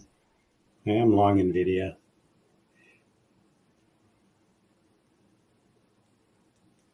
There's so many resistances up there on NVDA, but let's see. Yeah. See if it can move up here. It's kind of holding this level. I think it's got more upside, maybe 149. Here we go. 48. Jared, what do you think? Jared took a really nice long on it. Oh, nice. Let's see if it pops up or not. Come on. I'm adding a little bit more on that NVIDIA 148. That's what we like. That's what we like to see. I'm selling. Yeah. You're adding, I'm selling. You might have bought my shares. Yeah, it might be. I don't know.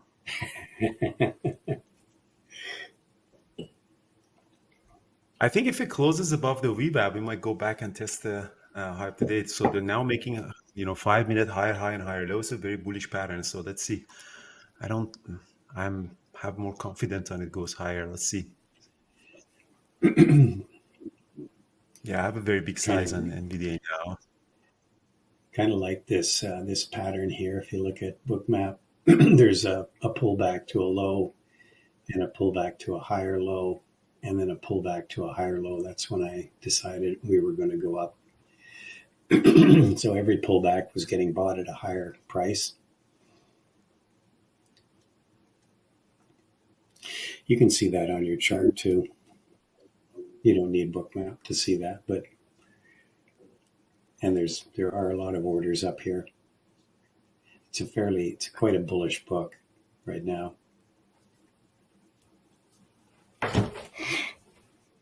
So, Royal, the strategy that we're trading on right now, this is not fun, this is what Luis says.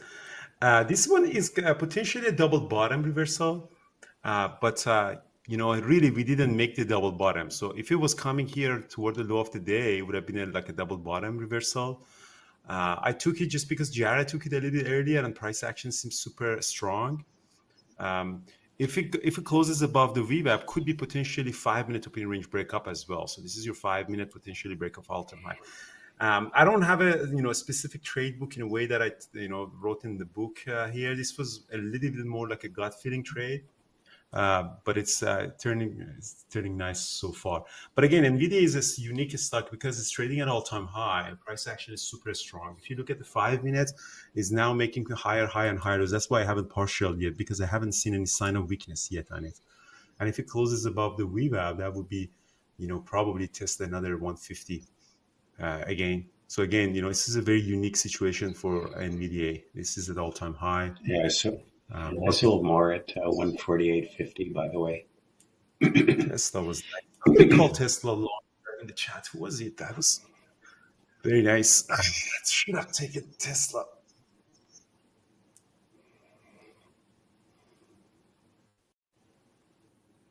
Yeah, Tesla is going to break the high of the day very soon. Jared, all out of Tesla NVDA. Damn, I gotta get in there. Matt, you're adding on NVDA. Nice. SPY and Qs are back green. What a volatility, man. Yeah, crazy. Tesla today. This is crazy. These $1 trillion companies are going up and down like shit coins. It's unbelievable. Bitcoin back to 98,000. Let's see if Bitcoin. Yeah, Bitcoin. We're gonna get to 100,000 probably today or tomorrow, maybe. Meme market, indeed. All right. Yeah, so I haven't partialed NVIDIA yet. Yeah, I'm long some Bitcoin in on a Canadian ETF. Yeah, serious FOMO I have right now in crypto, but these are the days that you have to manage yourself. Super important. Yeah, totally. Yeah. Can't chase things if you can't see a good risk to reward. Yeah. Tesla has some big orders at 350. Tesla 350. But Tesla daily chart this R4 level is I'd watch it. This where we're at right now, because if we break out, it's probably going to go to 350, because this is where we rejected in the pre-market, right at the open. So should have partialed NVDA. Oh, look at Google just ripped higher. Just somebody decided good time to jump in. 167. NVIDIA is dropping really bad now. All right, guys, I'm getting a stop out on NVIDIA. I'm all out of NVIDIA. Yeah, and I'm out of the rest on mine. So I took 2 partials on the way up. MSTR is a short. Oh, look at MSTR, yeah. Damn, I can't believe, man. I was up so much on NVIDIA. I didn't partial. Greed, man. Greed is messing with me. I had a really bad day, guys. 3 losses. Oh, that's unfortunate.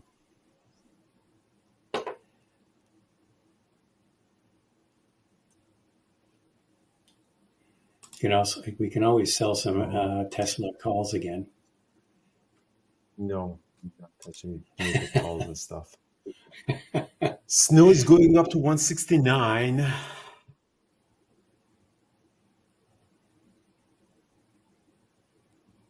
Yeah, nice. Let's see what NVIDIA is doing. I think, what time is it? 9:53. Yeah, it's really bad loss. Yeah, MSTR is going to sell off below 500. Snow is going to up to 169. Avi, what did you trade? Guys, Avi at 11, he has a free webinar, guys, and Trading Terminal webinar room. So for anyone, it's free for everybody. If you're a member, or if you're not a member, about day trading options. So the link is on the announcement. We also put it for the people on YouTube, guys. You know, if you want to learn day trading options, this is the time. This is the time that you can buy your Lamborghini. If you know what you're doing, that's the most important part. So that is the webinar by Avi. I tried to short Tesla with options and I didn't get a fill. Oh well.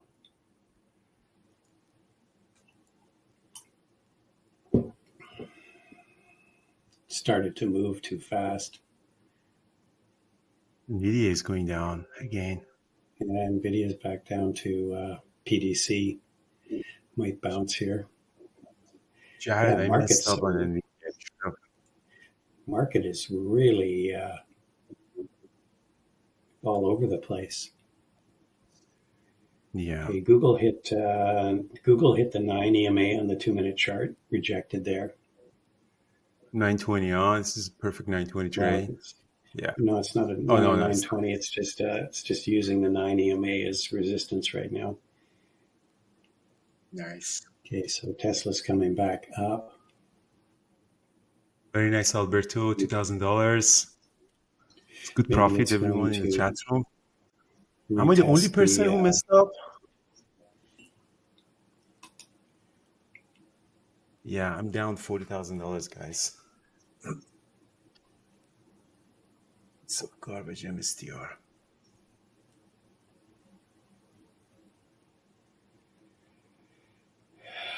Yeah, Ross, I'm down 40K. This MSTR was a bad loss. Too big size on it.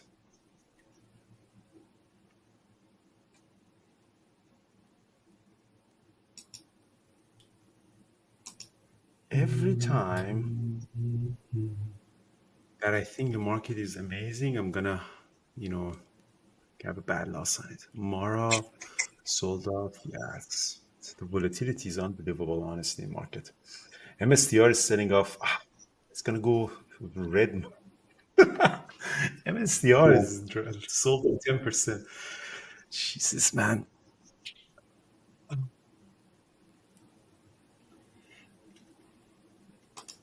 Oh.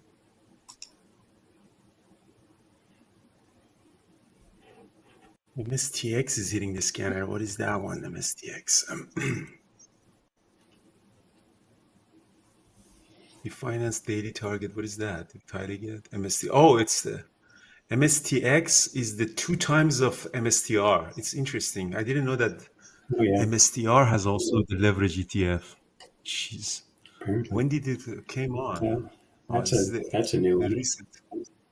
That's a new one, August 2024. Unbelievable.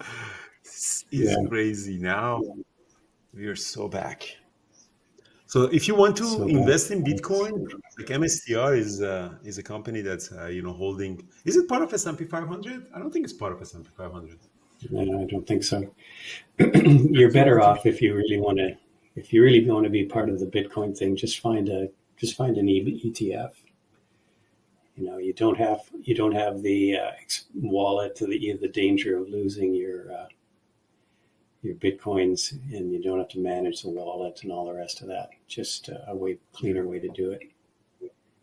And there are like the leverage product as well too. Is there, for example, 2 times leverage of Bitcoin ETF? Yes, there must be. I think I'm not sure. Maybe I'm not sure. Must be like SMST. I'm just sure. I'm short Tesla right now. It finally got my fill with some calls. Puts, I should say, right now. Yeah, shorting the 347.50 puts.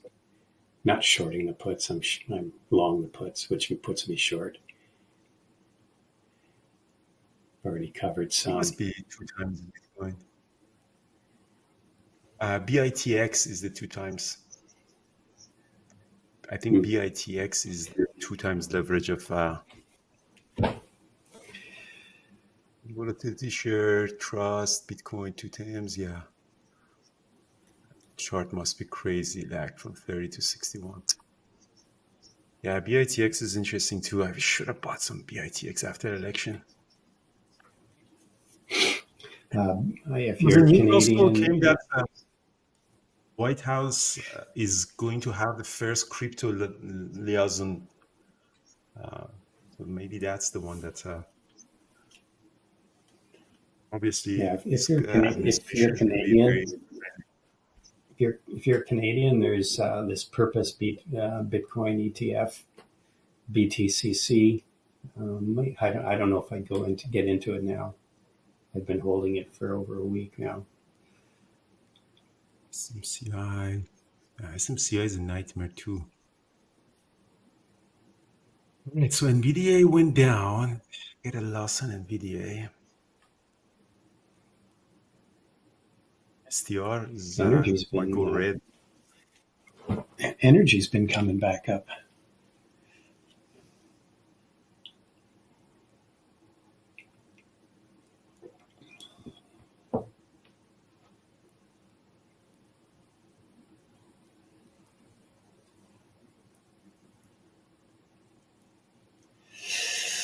All right, I'm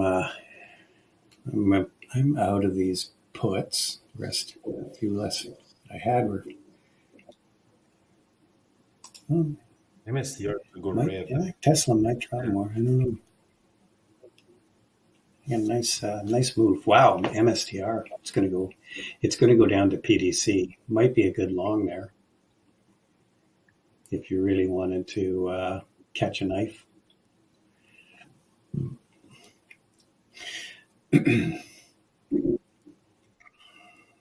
Damn! I should have held on to those puts. Oh, Tesla's going to get choppy by the looks of it until it decides to pick a direction. MSTR is going to go red, drop 4%. MSTR is crazy. Nvidia's back at low day, so see what it does here. Yeah, look at it. It could go to 144. There's an order here. It seems like a little bit of overreaction everywhere. So on the pop-up, Amazon is hitting this scanner on the way down. Yeah, that it would have. Google would have been a great short right at the 9 EMA. Damn, I always use the 9 EMA as an indication as to whether stock's in a downtrend. Because if it can't break a 9 EMA, then it's in a downtrend. Conversely, I mean, you'll see this in uptrends too. If a stock's very strong, it'll use the 9 EMA as support. Pullbacks to the 9 EMA on the 2-minute chart usually get bought. So, but once that relationship breaks, could be a sign of a trend change. Yeah, it seems that everything is going down. MSTR went. It's very close to red. Volatility on MSTR is very, very close. Almost went red there, eh? Yeah, I think it's going to go red. Breaking low. NVIDIA's now low of day. Look at that. It went to that 144 pool of liquidity here. Went there on volume. You know what's holding is IWM. It's holding nicely. It's still green. The Dow's still green.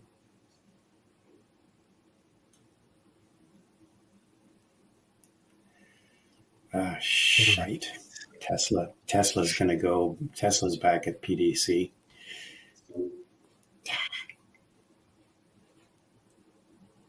Thor did a nice short on a SPY. Very nice.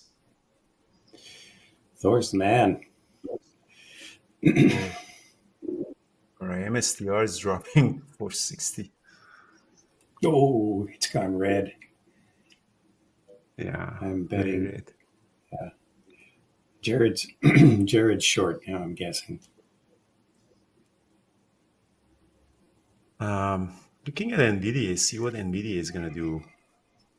Yeah, kind of looked like it put in a low false bottom there from false breakdown kind of snap back. There's still a lot of orders to the upside. The book is still bullish, but that doesn't necessarily mean it's going to go there. On which one? NVIDIA. NVDA, yeah, it's now doing a bottom price action reversal. Still tons of orders to the upside here. 150, 151, 52, 53.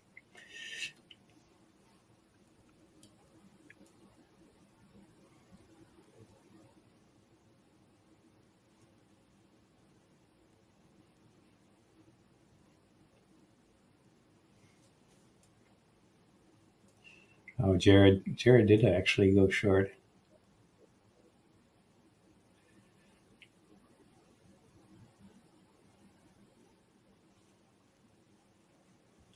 Well, what did you do? Video high 152.89. NVDA is still showing bottom weakness. What should we do with our life? I don't know. I'm trying to find it. Trade if NVDA sells off a little bit more, maybe another reversal on it at 143 at that level.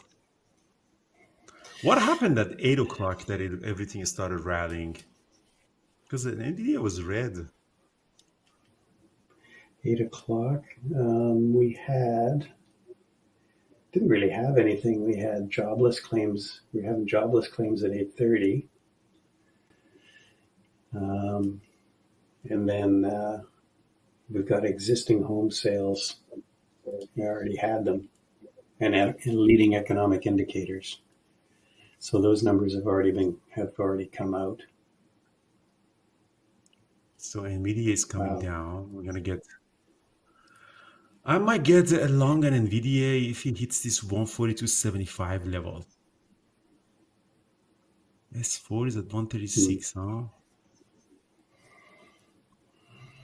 Tomorrow is also setting up nicely. Yeah, the whole crypto sector kind of dropped. Walcott, no. I think the pullback on the crypto would be probably bigger.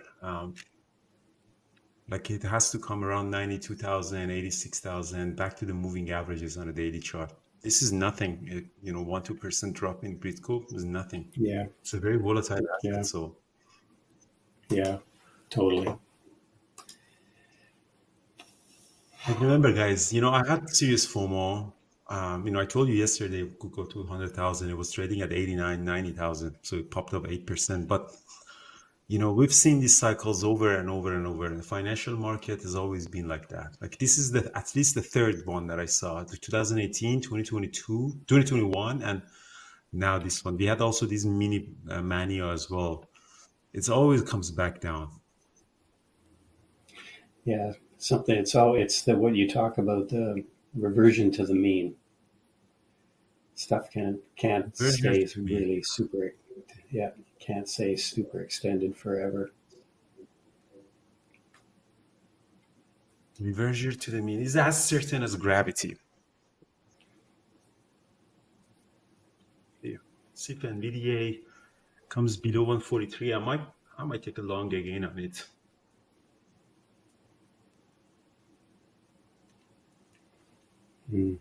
I'm not super keen to do anything.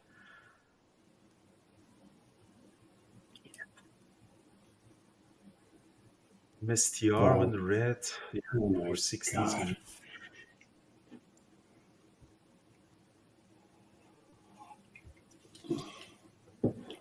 Google's absolutely getting destroyed. Market cap. Down, yeah. So what was the news that President Trump called Sundar Pichai to congratulate him for what? Somebody mentioned that.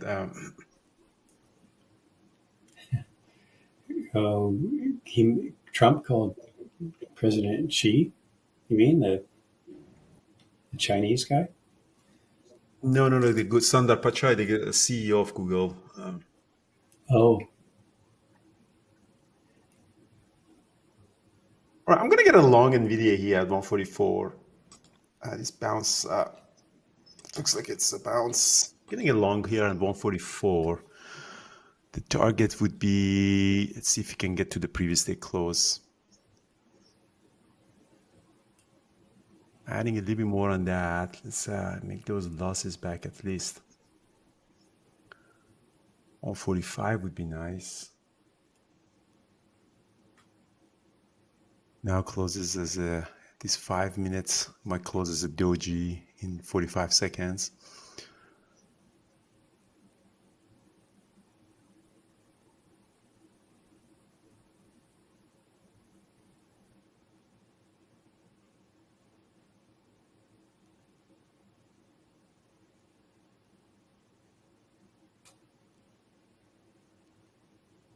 And what are you trading?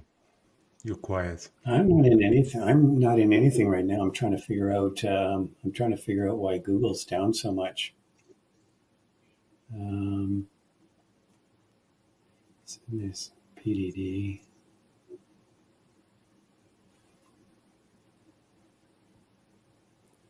Something about a lawsuit.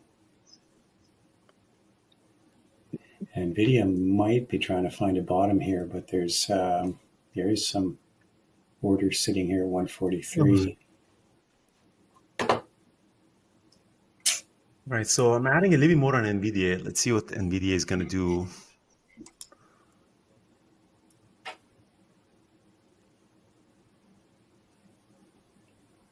Wow. Yeah, honestly, I mean, I've got a good day. I've had a good day. Google short and Tesla short, and a bit of and that NVIDIA long was a little bit of icing, but yeah,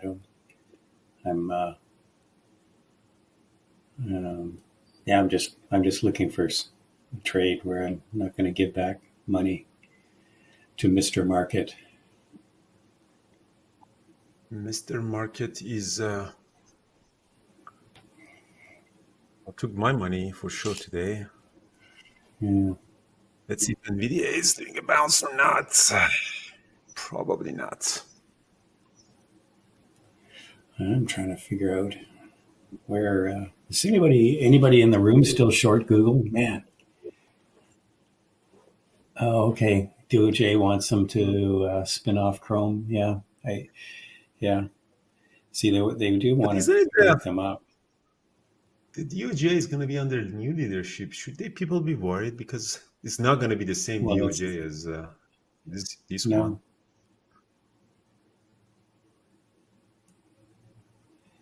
It's going to be one that's much more pro-business and anti-consumer. All right, I'm going to get out of this freaking NVDA, guys. Another loss on it. This is not... I'd regret doing that. Yeah, I had a really bad day, guys. Really, really bad day. I just got everything wrong. All in the wrong direction. That happens. Sometimes you just can't... sometimes you just end up picking the wrong stocks. I mean, I just saw them differently. I mean, NVIDIA still has the room to pop up. I don't know. Should I get back in there? Yeah, I'm going to get back in there. Doesn't look like NVIDIA. This is the last trade I hold here. You should do some back in there. Maybe do some options. Selling some calls. Tesla is just squeezing. buying some calls. Christ, why is it? NVDA calls. Let's see. What do we have on NVDA? Calls. November 22nd, 145s, 214. Not bad. What about 147? 137? Yeah, let's buy that one.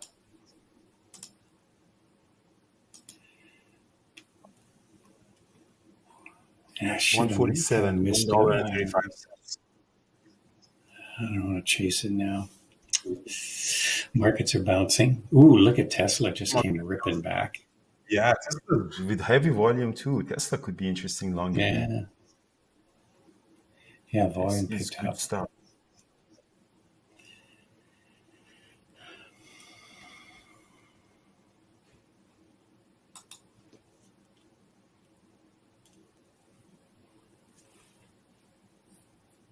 All right. So, Avi, what did you do? $9,386. Good for you, my man. Avi on Apple, huh? Apple long. Very nice long on Apple. It's 5 minutes when you break up. Very beautiful trade, Avi. Congratulations. We like Avi. Avi's the man. All right, I'm going to take a long on Tesla, 345. Oh, no, not yet. Shit. Why am my orders getting rejected? Yeah, I don't you have a position you don't know about. I don't have enough buying power. What do you mean I don't have enough buying power? You got a position open that you don't know about. Oh, maybe because of that NVDA calls on that. Oh, yeah, maybe. Because I got the NVDA calls too, so. Did you sell them? You didn't sell them.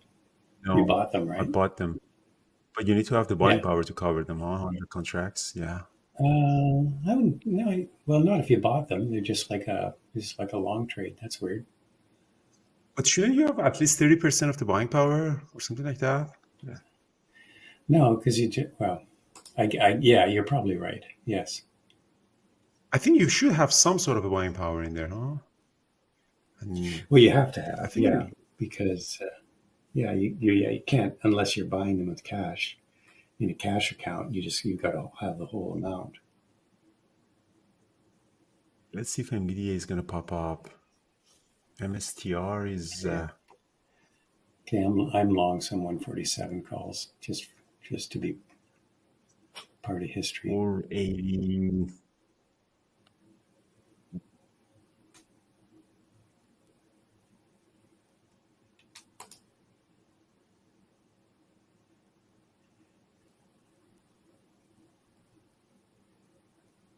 All right, here we go. So let's see if NVDA go up to 146.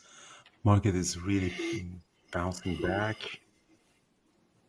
What I can do, I have a big size of NVDA now also on the NVDA calls, 147.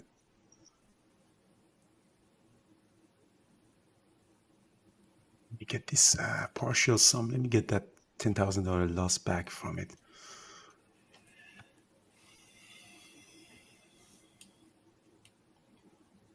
I'm partialing some NVDA. I'm not going to make that mistake again. MSTR is also bouncing back. Bitcoin is still 97.50. So if you look at the chart on MSTR, you can see how we've broken through the 9 EMA and coming up to the 20 EMA. And that's a 920. This is a 920 trade if you're looking for this pattern. On MSTR, I'm not going to trade it. Yeah, MSTR. I can't trade that. But this is a typical 920 pattern, so it would reject the 20 EMA next, which is, where is that? That's around 495.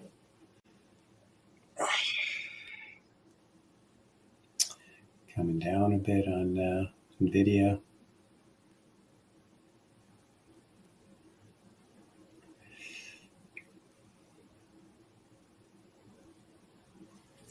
Q's rejected right at the VWAP.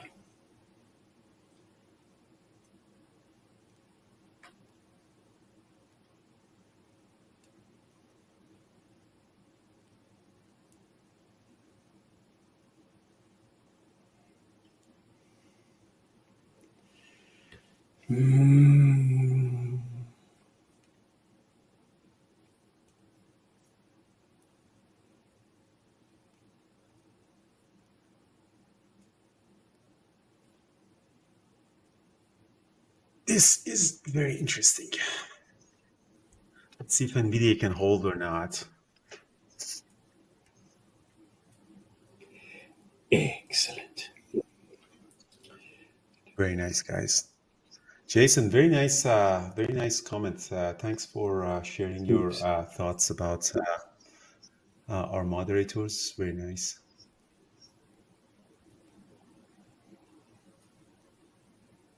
Excellent, guys. Thank you. Absolutely beautiful. Right, MSTR is coming back up to 500, huh? Let's see if NVDA is stopping me out or not. My average is at 144. I already partialed some, so made some of those losses back.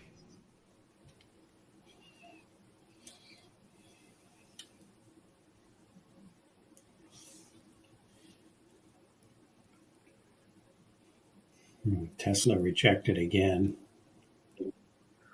Yeah, NVDA is also testing my entry, so I am getting out of this. I'm all stopped out on NVDA, guys. That's my break-even point. Yeah, that's garbage. Garbage day continues to be garbage for me.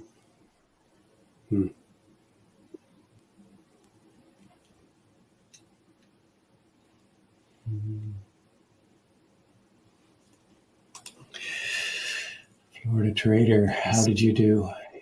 Trading QQQs? Trading the Qs? Yeah. So Yash, go to File and then log in, log out, and switch server. You can actually switch code server.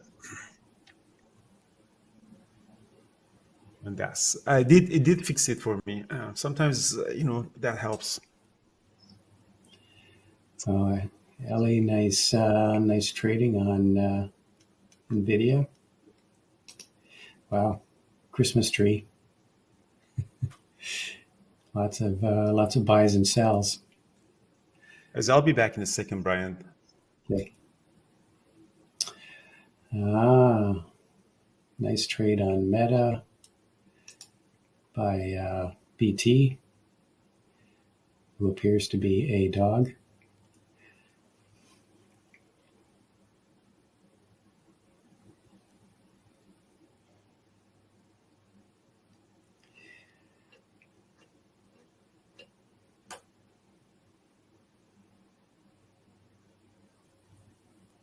Oh yeah, I don't think the market's reacting to the ICC warrant for Netanyahu's arrest.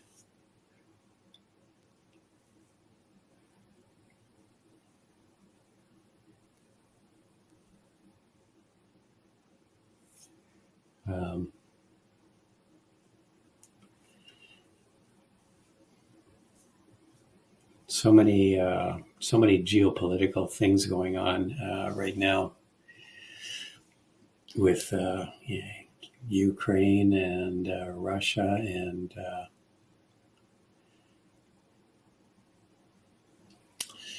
in the Gaza Strip.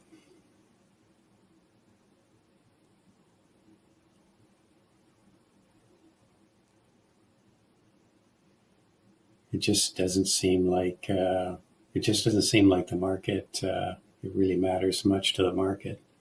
Not that we don't care what's going on, but the market just seems to be continuing to tick along here. NVIDIA's got some orders back down at 143.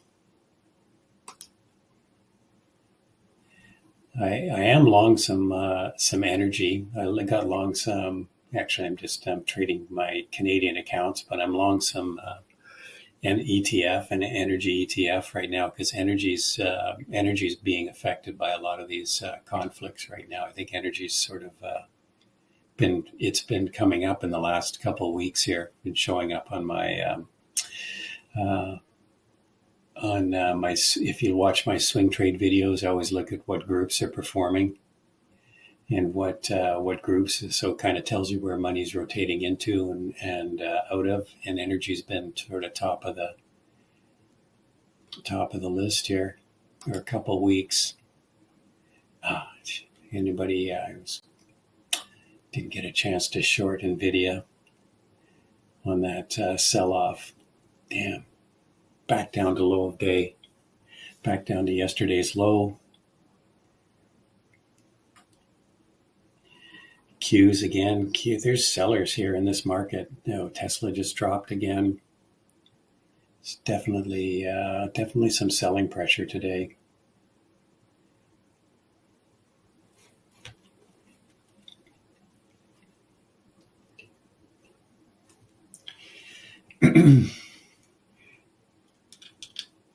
if you are interested and you haven't checked out, I do a swing trade video on the weekend.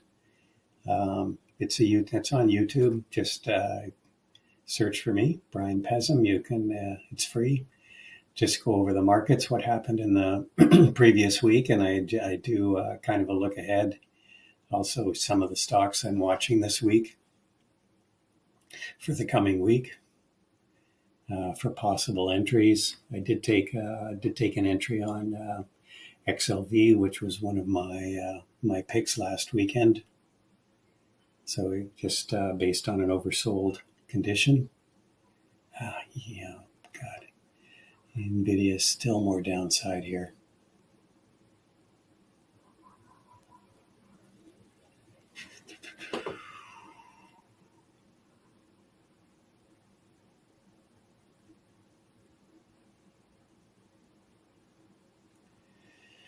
Yeah, NVIDIA still going down.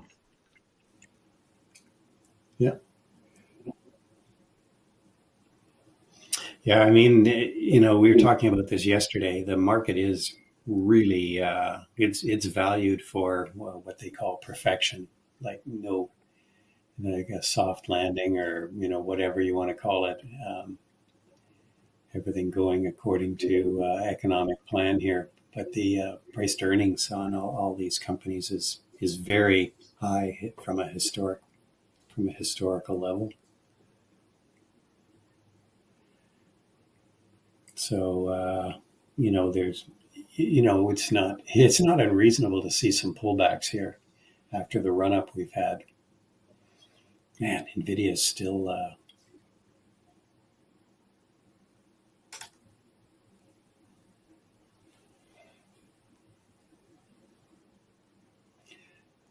Yeah, NVIDIA just keeps going down. What the hell was that pop to 153? Like, what the hell? Like, what is that? Yeah. All right, so I'm watching how much I lost.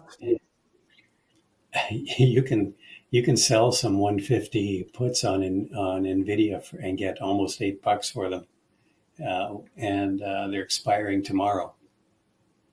150? So you have to. Yeah, it looks like it. 150s. No. Yeah, No, they're $8. No, you're looking at something else. Oh, you know what? I'm looking at the wrong. Yeah, I'm looking at the wrong date. You're looking at Google probably. Oh yeah, wrong date. Yeah. Yeah. Yeah. It didn't seem right. I thought maybe the volatility was still baked into these things, but obviously no. You question the whole Black-Scholes model. Exactly. Why not? So yeah, you can actually have the Bitcoin. I think the ticker is # BTC on DAS. I think it's that's the # BTC. I think that's where you get the USD Bitcoin, which is 96,000. And MSTR is going down to the garbage. NVDA is also going down. NVIDIA might be another, or like I'll take another long on it at maybe 141. What do you think?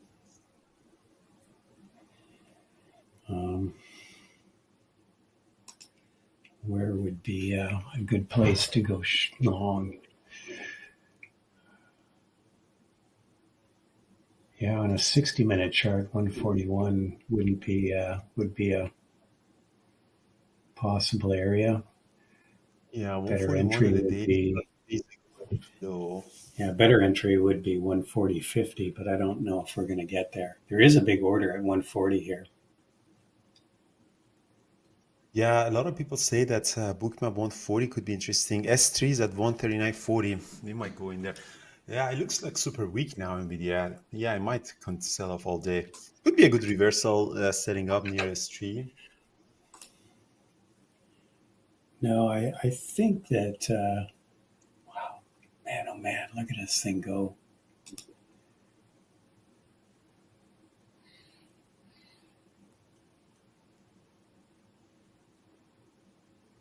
Yeah, at some point, somebody's gonna decide that NVIDIA is a buying opportunity. I don't know. Well, Tesla is setting up. I'm glad I didn't get filled on that. That's very nice.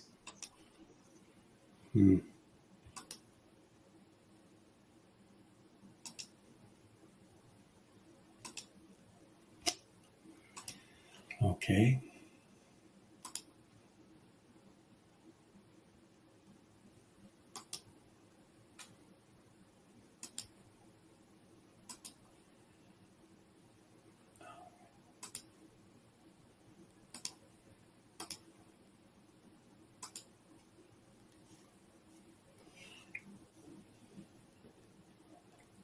Just took another short on Tesla here. I'm just doing a scalp.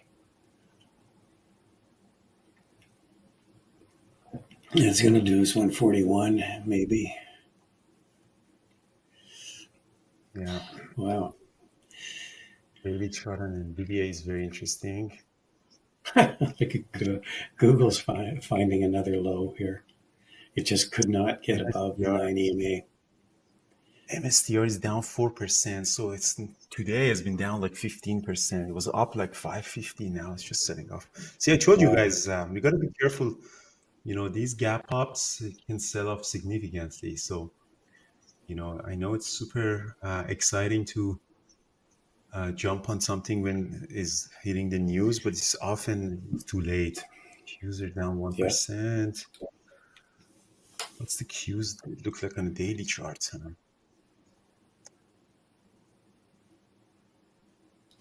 Yeah, IWM is still hanging in there. Bond prices are up a bit, which means yields are down a bit. Yeah, surprisingly, IWM is not setting off. 2,000 garbage companies. All right, so NVDA is setting off very nicely. Let's see. 140, they said a lot of levels on 140. Yeah. Gonna hit the 140. I'm short. I'm still short NVIDIA again. Should have just stuck with this thing. Man, Google is, there's got to be a bottom there somewhere. I'm not keen to try to find it though.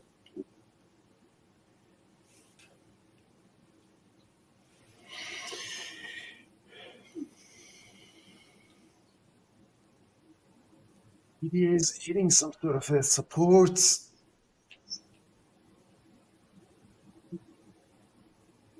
Beautiful morning to lose our money. What's going on today? Do you have meetings? I'm gonna go do it's a dental appointment and then come back home and work with dental appointments. I did combo. Do you know what combo is? Anyone in the chat room know what combo is? Is a poison from the frog. One of my friends, she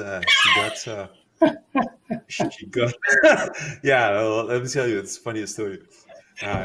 Combo is it's a poison that they get from Amazonia frog, and then in the Amazonia culture they say it's actually purging the body, opens up the energy. It is it's a poison, so it actually poisons your body. It's not psychedelic, it's not mental, it's all physical body. So my friend, she got through the she got a coaching certificate on that, and then she said, "Oh, come do this." And since I'm always open to new experiences, like, yeah, let's go poison ourselves with the frog. So they burn the skin, and then they put this poison that they get it from the frog skin on the body, and then immediately your heartbeat goes up, like you're doing a lot of cocaine. It's not that type of thing, and then the body temperature goes up, and it's constantly purging. Like for 20 minutes, this fucking frog was poisoning us.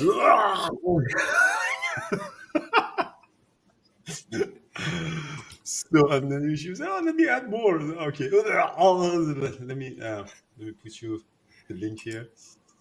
So I did. This is the one I posted on the chat. So this freaking frog. And then so I mean, I'm just going to the bathroom all the time. I think Sounds like a great experience. So Hannah, I read on the internet that there's nothing good about it. Like everything, like read the Wikipedia about it. So it's just garbage, like destroys the body and liver and everything. So, but in the shaman, culture, they say that it purges the body. So, and then opens up the, remove the negative energy, opens up the body for experience and stuff. So, I don't think there's any positive benefit in it. Just so I just did it like my friend to support her. She got her license on the coaching license, so I did that. Frog poison. Coaching license. Frog. You get a license to lick frogs. Was it a live frog or was it a dead frog? Or was it a chemical? No, I mean she had one of these creams. I think they get it from the skin of the frog. So that's how actually it's read about it. It's funny. They catch the frog. It's an Amazonia frog. So they catch the frog, and then you have to, do this kind of thing. So the frog gets anxiety and produces this poison on the skin. So that's some sort of defense mechanism for the frog. So imagine you have to catch the frog, and then tie it and do these kind of things to the frog. So frog creates the poison, and then they remove it from the skin. Like, man, I don't know why I was doing it. I was doing it with one of my friends, like both of us in the room. All right. Freaking frog. That's quite an experience, getting poisoned by a frog. Never done that before. I guess. Yeah, you have to scare the poison out of the frog because, but frog has to get the, anxiety to create that. Read about it. Combo in Wikipedia and stuff is in there. Like, there is no positive effect. The only thing that I was reading is just destroys your body, destroys your kidney. So, okay, yeah, let's do it.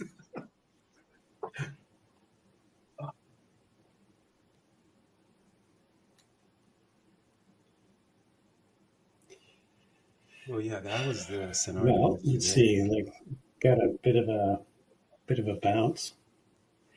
If you're around, I'll come down. We'll grab lunch maybe. Yeah, Sananga eye drop crystal. I did that too. She did it before the event. So she said, "Oh yeah, there's another poison that you put it in your eyes." And I said, "Okay, sure." And then she put that drop, and my whole body started like I said, "Fuck!" I lost my eyes. Like, why would I do that?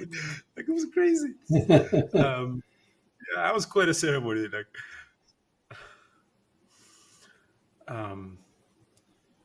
great experience. No, it's the 5-MeO DMT is not. That one is psychedelic. This one was not psychedelic, so you don't get anything on your mind. It's just constantly throwing up and feeling of disgust into your body, like extreme alcohol drinking or something like that. Like, imagine you're extremely drunk that you want to throw up. You see these clubs and stuff, like that kind of feeling. Like, but yeah, it's part of the VIP package. If anyone comes to TED Vancouver, we have still 4 VIP. We got a combo ceremony together at my place. So if anyone comes next year for TEDx and the BBT conference, it's part of that included.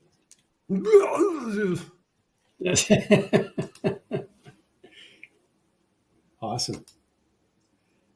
Yeah, I mean, it was quite an interesting. Like, I mean, I'm into psychedelic, like DMT and ayahuasca. I believe in that. Like, and the experiences are amazing and stuff. Like, but this one, that one is interesting. Google it, combo. It's unbelievable. It's amazing. Yeah. Fucking frog. It was about 20 minutes, and she was, "Oh, let me put more." No, that drop was also very interesting. Like, imagine that you have only 2 eyes, and it never grows, and never heals. And then someone says, "Hey, I have some poison from Amazon. Do you want to drop it in your eyes?" And sure, yeah. Or I'm taking the risk to be blind forever. Do it. That drop was, somebody posted the link on the chat from Sangaria or something like that. Like, Man, I was reading on Wikipedia. Wow. There's not even a single benefit reported on these things. Wow. There are some notable deaths, though, on Wikipedia. Just saying. I know. Young people, like 37, 38, 40, I'm 41. It's like, oh, fuck, what a way to go. And then you shit yourself to death from a frog on my That's Lamborghini. that's one way to end BBT. One way to go. What a way to go, man. Like, imagine I'm sitting in Lamborghini, Vancouver, and then shitting myself because you shit yourself. You know, the part of the requirement is you have to bring extra underwear and stuff. So, Oh my God. That's like way too much or information. nothing. And what's the benefit? Like, if you die in ayahuasca, at least you go trip, you see God and something. And this one is hopefully she's not watching this. I'm more curious, how did she get a license for this? Because there's no medical I mean, if you believe application. in this kind of shamanic things, people, a lot of people, believe in this kind of, new medicine, like, kind of things. And, you can go through the training, and it's obvious, it's unofficial. Like, you go through the training, you have to do it, and then you pass certain things, and you become a coach, a guided shaman. Some people say it's all a scam. Some people really believe in that. For her, she's a good friend of mine. It changed her life. Like, I saw her, I never saw her flourishing so much. Like, she looks like she found her purpose in life, helping people, purging, that kind of thing. So I don't know what kind of purpose is that, seeing people shitting all the time in your, but I told her, I've never seen you so, flourishing and happy in life and everything, because she's younger. She was struggling about probably finding her purpose in life, and it works for her. So amazing. Brian, let's go do it together again one more time. It's really good. It's really fun. And it's a nice ceremony. It's music, meditation, and she has a very nice room. You feel like you're in Amazonia. So it's actually a very interesting ceremony. It's not like, hey, take this and go shit. No, it's actually a very nice ceremony. But Okay. that's the experience. Well, it's a story to tell for sure. This is Bearable Traders Human Resources. I heard we had some challenges. Andrew, are you okay? Do you need help? We have a support system at Bearable Traders. You're not alone. I feel like you need some better friends if this is what they're doing. We're going to. Are you coming to Amazonia now? Well, let's do it over there. Let's find one of these frogs and put it in there. First of all, we have to scare the frog. I feel like chocolate laxatives would be a better way to purge yourself if you really need to. Absolutely not. In fact, today I just happened to get my emergency medicine in case I have like death-defying diarrhea. So I've got this just in case. So, but I will tackle you to the ground before you infect yourself with a poison frog again. What a way to go! It's amazing. Like, it's amazing. Yeah, I'm open to experiences. Like, I haven't done ayahuasca yet, but I'm open to ayahuasca. I've done DMT, which is a synthetic molecule that it's the same as ayahuasca, that you go in there and love it. And they are not drug of abuse. Like psychedelics, they're not drug of abuse. They're not like cocaine or nicotine, cigarette smoking and stuff, because the experience are tense. This one was okay. Well, I've never done that before. I'm officially worried about you now. But you should be, yeah.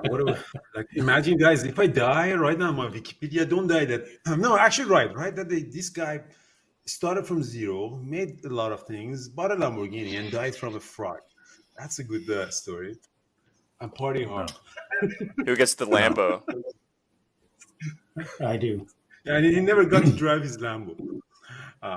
Because I'm here. It's just easy for me to grab it. Yeah. All right. Tesla's coming back up here, and we're getting a bit of a bounce. Enough of dead frogs and shitting in the pants. I'm wondering when YouTube bans us. I just can't wait until we get this notification from YouTube. Then we start a new channel. Okay. NVIDIA's coming back up here. It's at the 20 EMA on the 2-minute chart. So potential for a rejection right here. I'm not sure if it's. All right, so NVIDIA is bouncing back. Yeah, I'm not. I'm right at that 41 level. I wouldn't take it long here, and I'm not really keen to take it short, obviously, or honestly. There's a lot of this. The book has kind of flipped a little bit on NVIDIA. It's gotten a little bearish.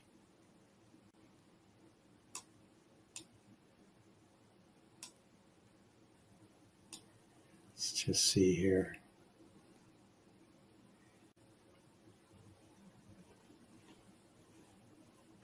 Tesla's at the 9 EMA on the 2-minute chart, which means potential rejection there. Or it could just keep going.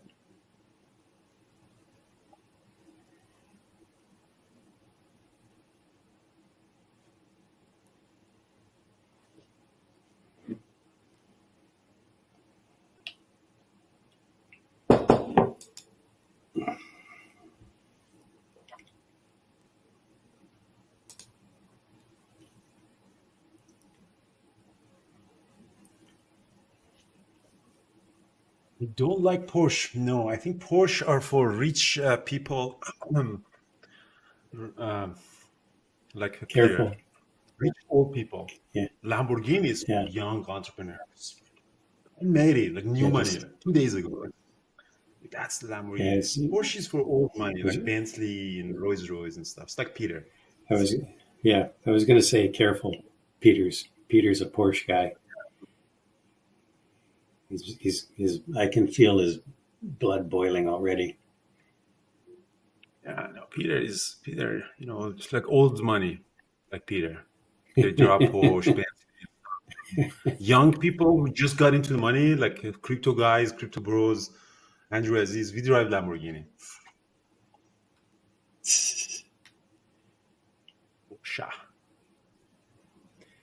All right, guys, Avi's going to go to trading terminal, guys, for his webinar on day trading options. Avi made $8,000, $9,000 today. I'm down $28,000 today, sitting here, as you see, thanks to Mr. MSTR. So yeah, Avi's giving a free webinar, guys, about day trading options in Trading Terminal. So we'll post the link here. We just posted on the announcement. You can just post it here again. It's in Trading Terminal. It's not in Variable Traders. It's free. Everybody can go sign up and then talk with Avi and learn from him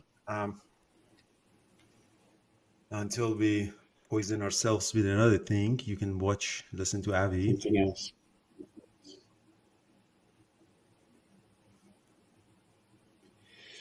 All right, the Qs and SPY have maybe found a bit of a bottom here. Yeah, NVIDIA has some funky price action happening right now. Yeah, kind of looks like it might be heading to 145.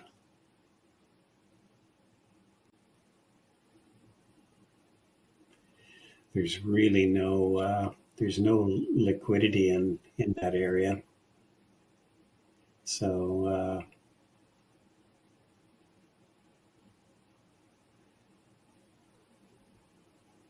not really sure how confident I would be in that.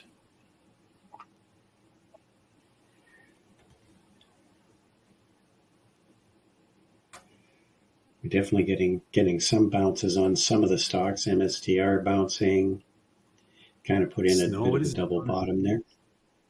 Snow kind of lost their momentum. Snow never really traded nicely. I remember that. Snow never didn't really. Well, it kind of broke out at the open, but then it's really been trading in a range. Okay, MSTR coming up to the 20 EMA. Tesla's at the 20. Man, I didn't use the 1% new market again. Yeah, but look at Google. Google, it just continues to get destroyed. Man, it opened at, what did it open at? Around 175, close to 175. It's down like $11 now. Wow. I didn't see that sell off. Yeah, where'd that one come from?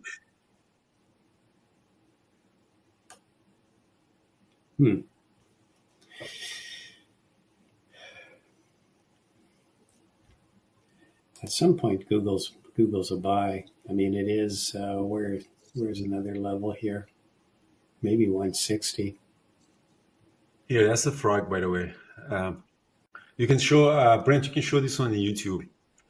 This is that frog. So they get it, and then they remove it from his skin.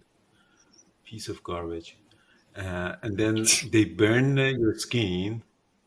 Like they burn their skin and then they put it like this on their skin. That's exactly what happened to me yesterday. Look at that piece of garbage.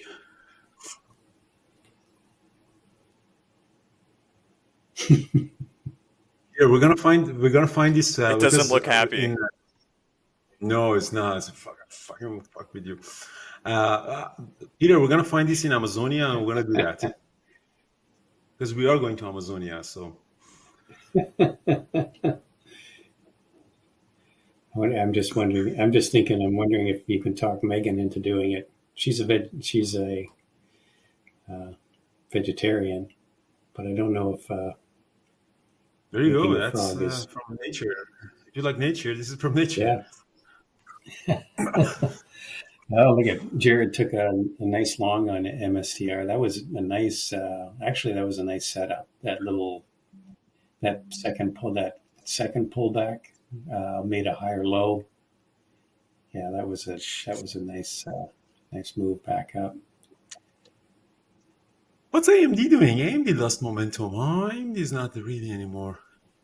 No, AMD's down 1.25% today. People don't like AMD anymore. Huh? So Excel also kind of died. Like I think. Yeah, what about Intel? So much money. Like, I bought my Lambo from SOXL.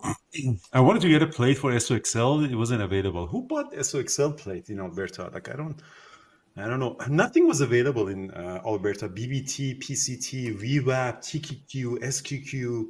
None of them were available. Like who took them in Alberta? There's so many traders there. So many day traders in Alberta. Maybe it's maybe they're BBT members. Yeah. So you never know. Jared did a good trading. Jared did a very nice trade on NVDA long.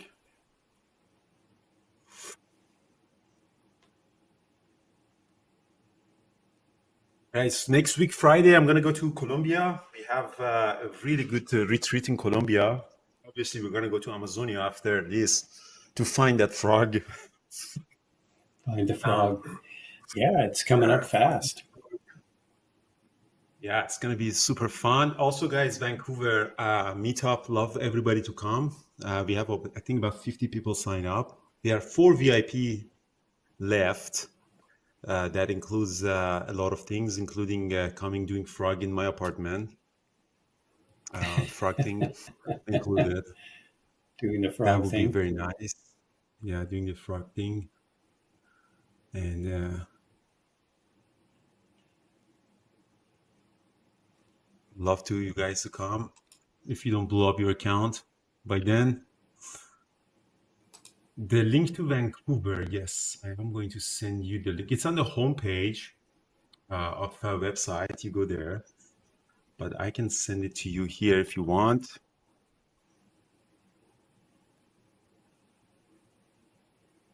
For people who will come to Colombia, guys, remember, bring your laptop and portable screen. I'll bring mine. Want to trade? I actually got the Starlink too. I'm going to actually open up a Starlink today. My Starlink arrived. I want to see it. Contribute to Elon Musk companies.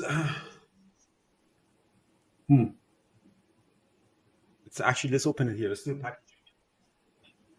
Cool beans.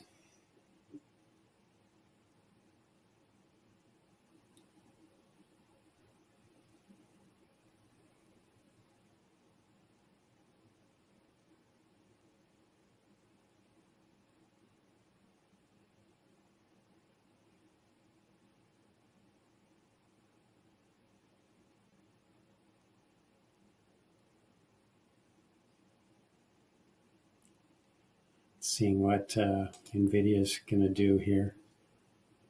Looks like it might try to break out. Qs and SPY are the Qs are going up. SPY's going back up.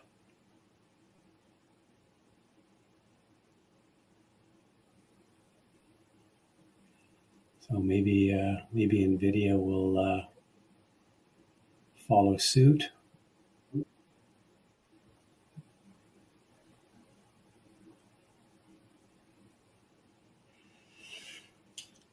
It's going through 144. Here we go. Nice, baby.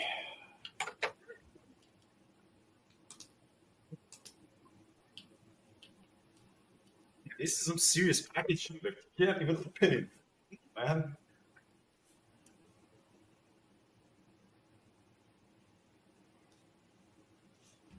Just selling some NVIDIA here, 144.20.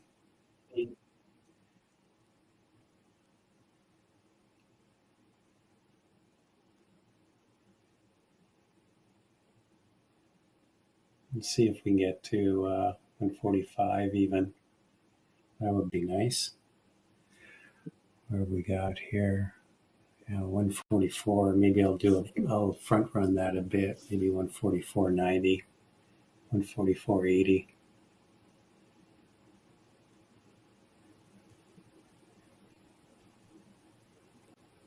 SPY is the Qs are right at the VWAP right now. SPY's broken out. Look at that. Look at that. The buying brigade, they came in. Never fails. Nice. Look at my antenna. Oh, nice. Looks like a whiteboard. Yeah, it looks exactly like a whiteboard. So I have internet everywhere I go now. You can put you can draw a frog on it.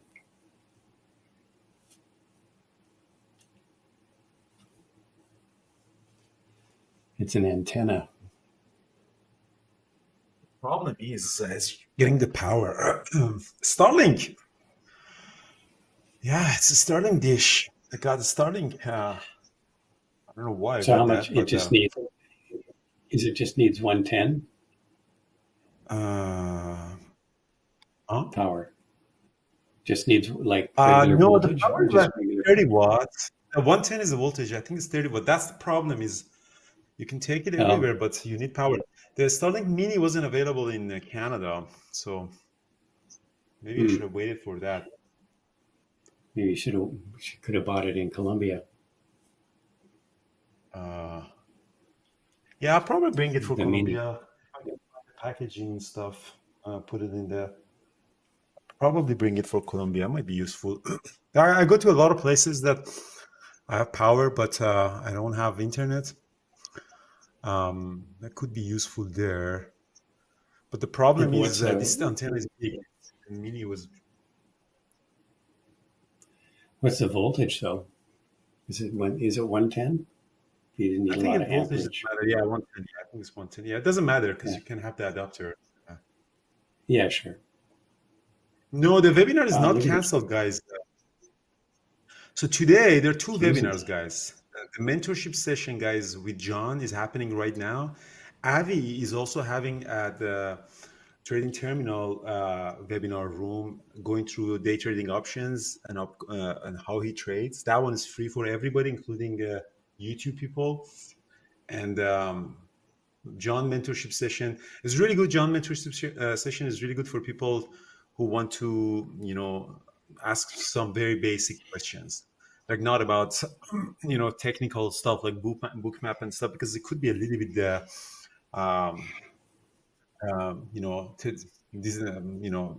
in what we call intimidating, overwhelming for the new people. But go in there.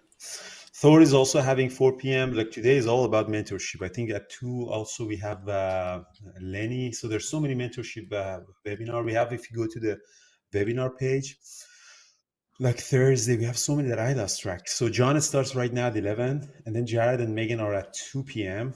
Lenny is at 4 p.m. Eastern time, and Thor is coming at 8 p.m. Eastern time. So depending on which one you can attend or which one you want. And these are the really good sessions to go and ask any question that you have. There's no stupid question.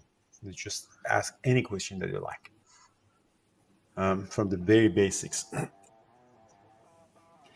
All right, guys. Andrew, we're getting some inquiries.